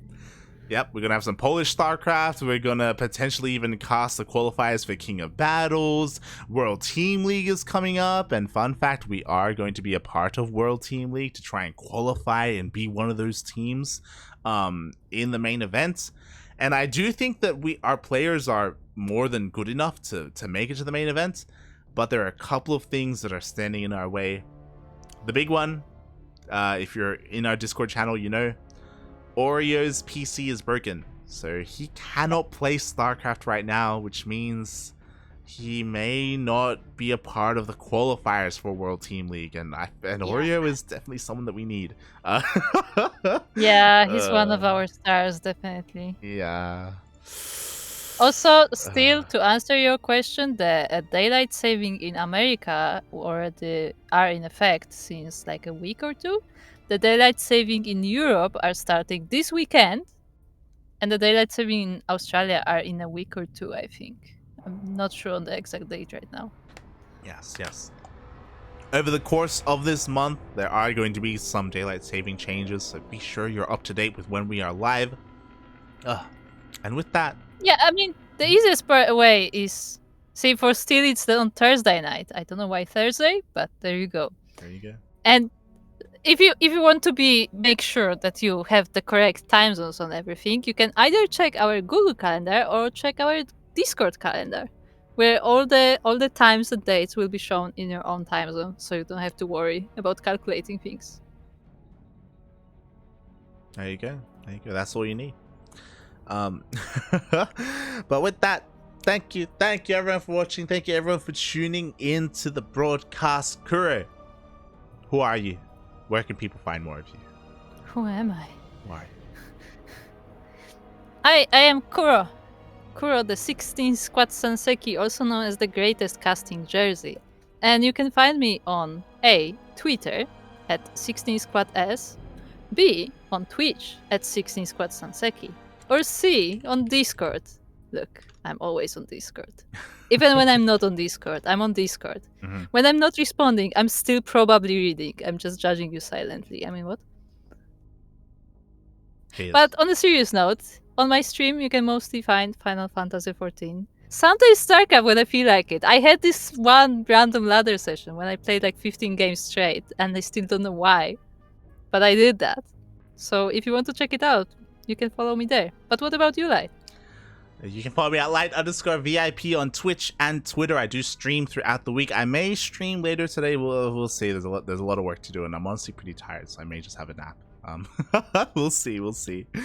But yeah, you can follow me at Light_VIP. I stream some ladder sessions on my personal channel. I also stream some Final Fantasy 14, sometimes some Final Fantasy 12 as well. So if you're interested in ladder, in some POV, then you can find me there. But if you just want some CranKy Duckling casting, then that is all here on the CranKy Ducklings Twitch channel. Check out our VODs on YouTube, follow us on Twitter, Facebook, Instagram, Discord. We have our Patreon page as well, so you can follow us on Patreon, and you can support us there if you want to help us grow our team and our tournaments and everything that we do. So it is set up there if you want to help support us there. Otherwise, you can always subscribe to our Twitch channel if you want to support us in any way, shape, or form. But with that, thank you. Thank you so much for watching, everyone. Give some love to Future. I have a choice. We can raid Future, or we can raid Poison. Regardless, and someone who NA Future related. is the Terran, right? True. Future is Terran. There we go. We know what we're doing. So give some love to Future. We're going to give him a cheeky raid. And yeah, I hope everyone enjoyed the StarCraft today. Bye. Bye.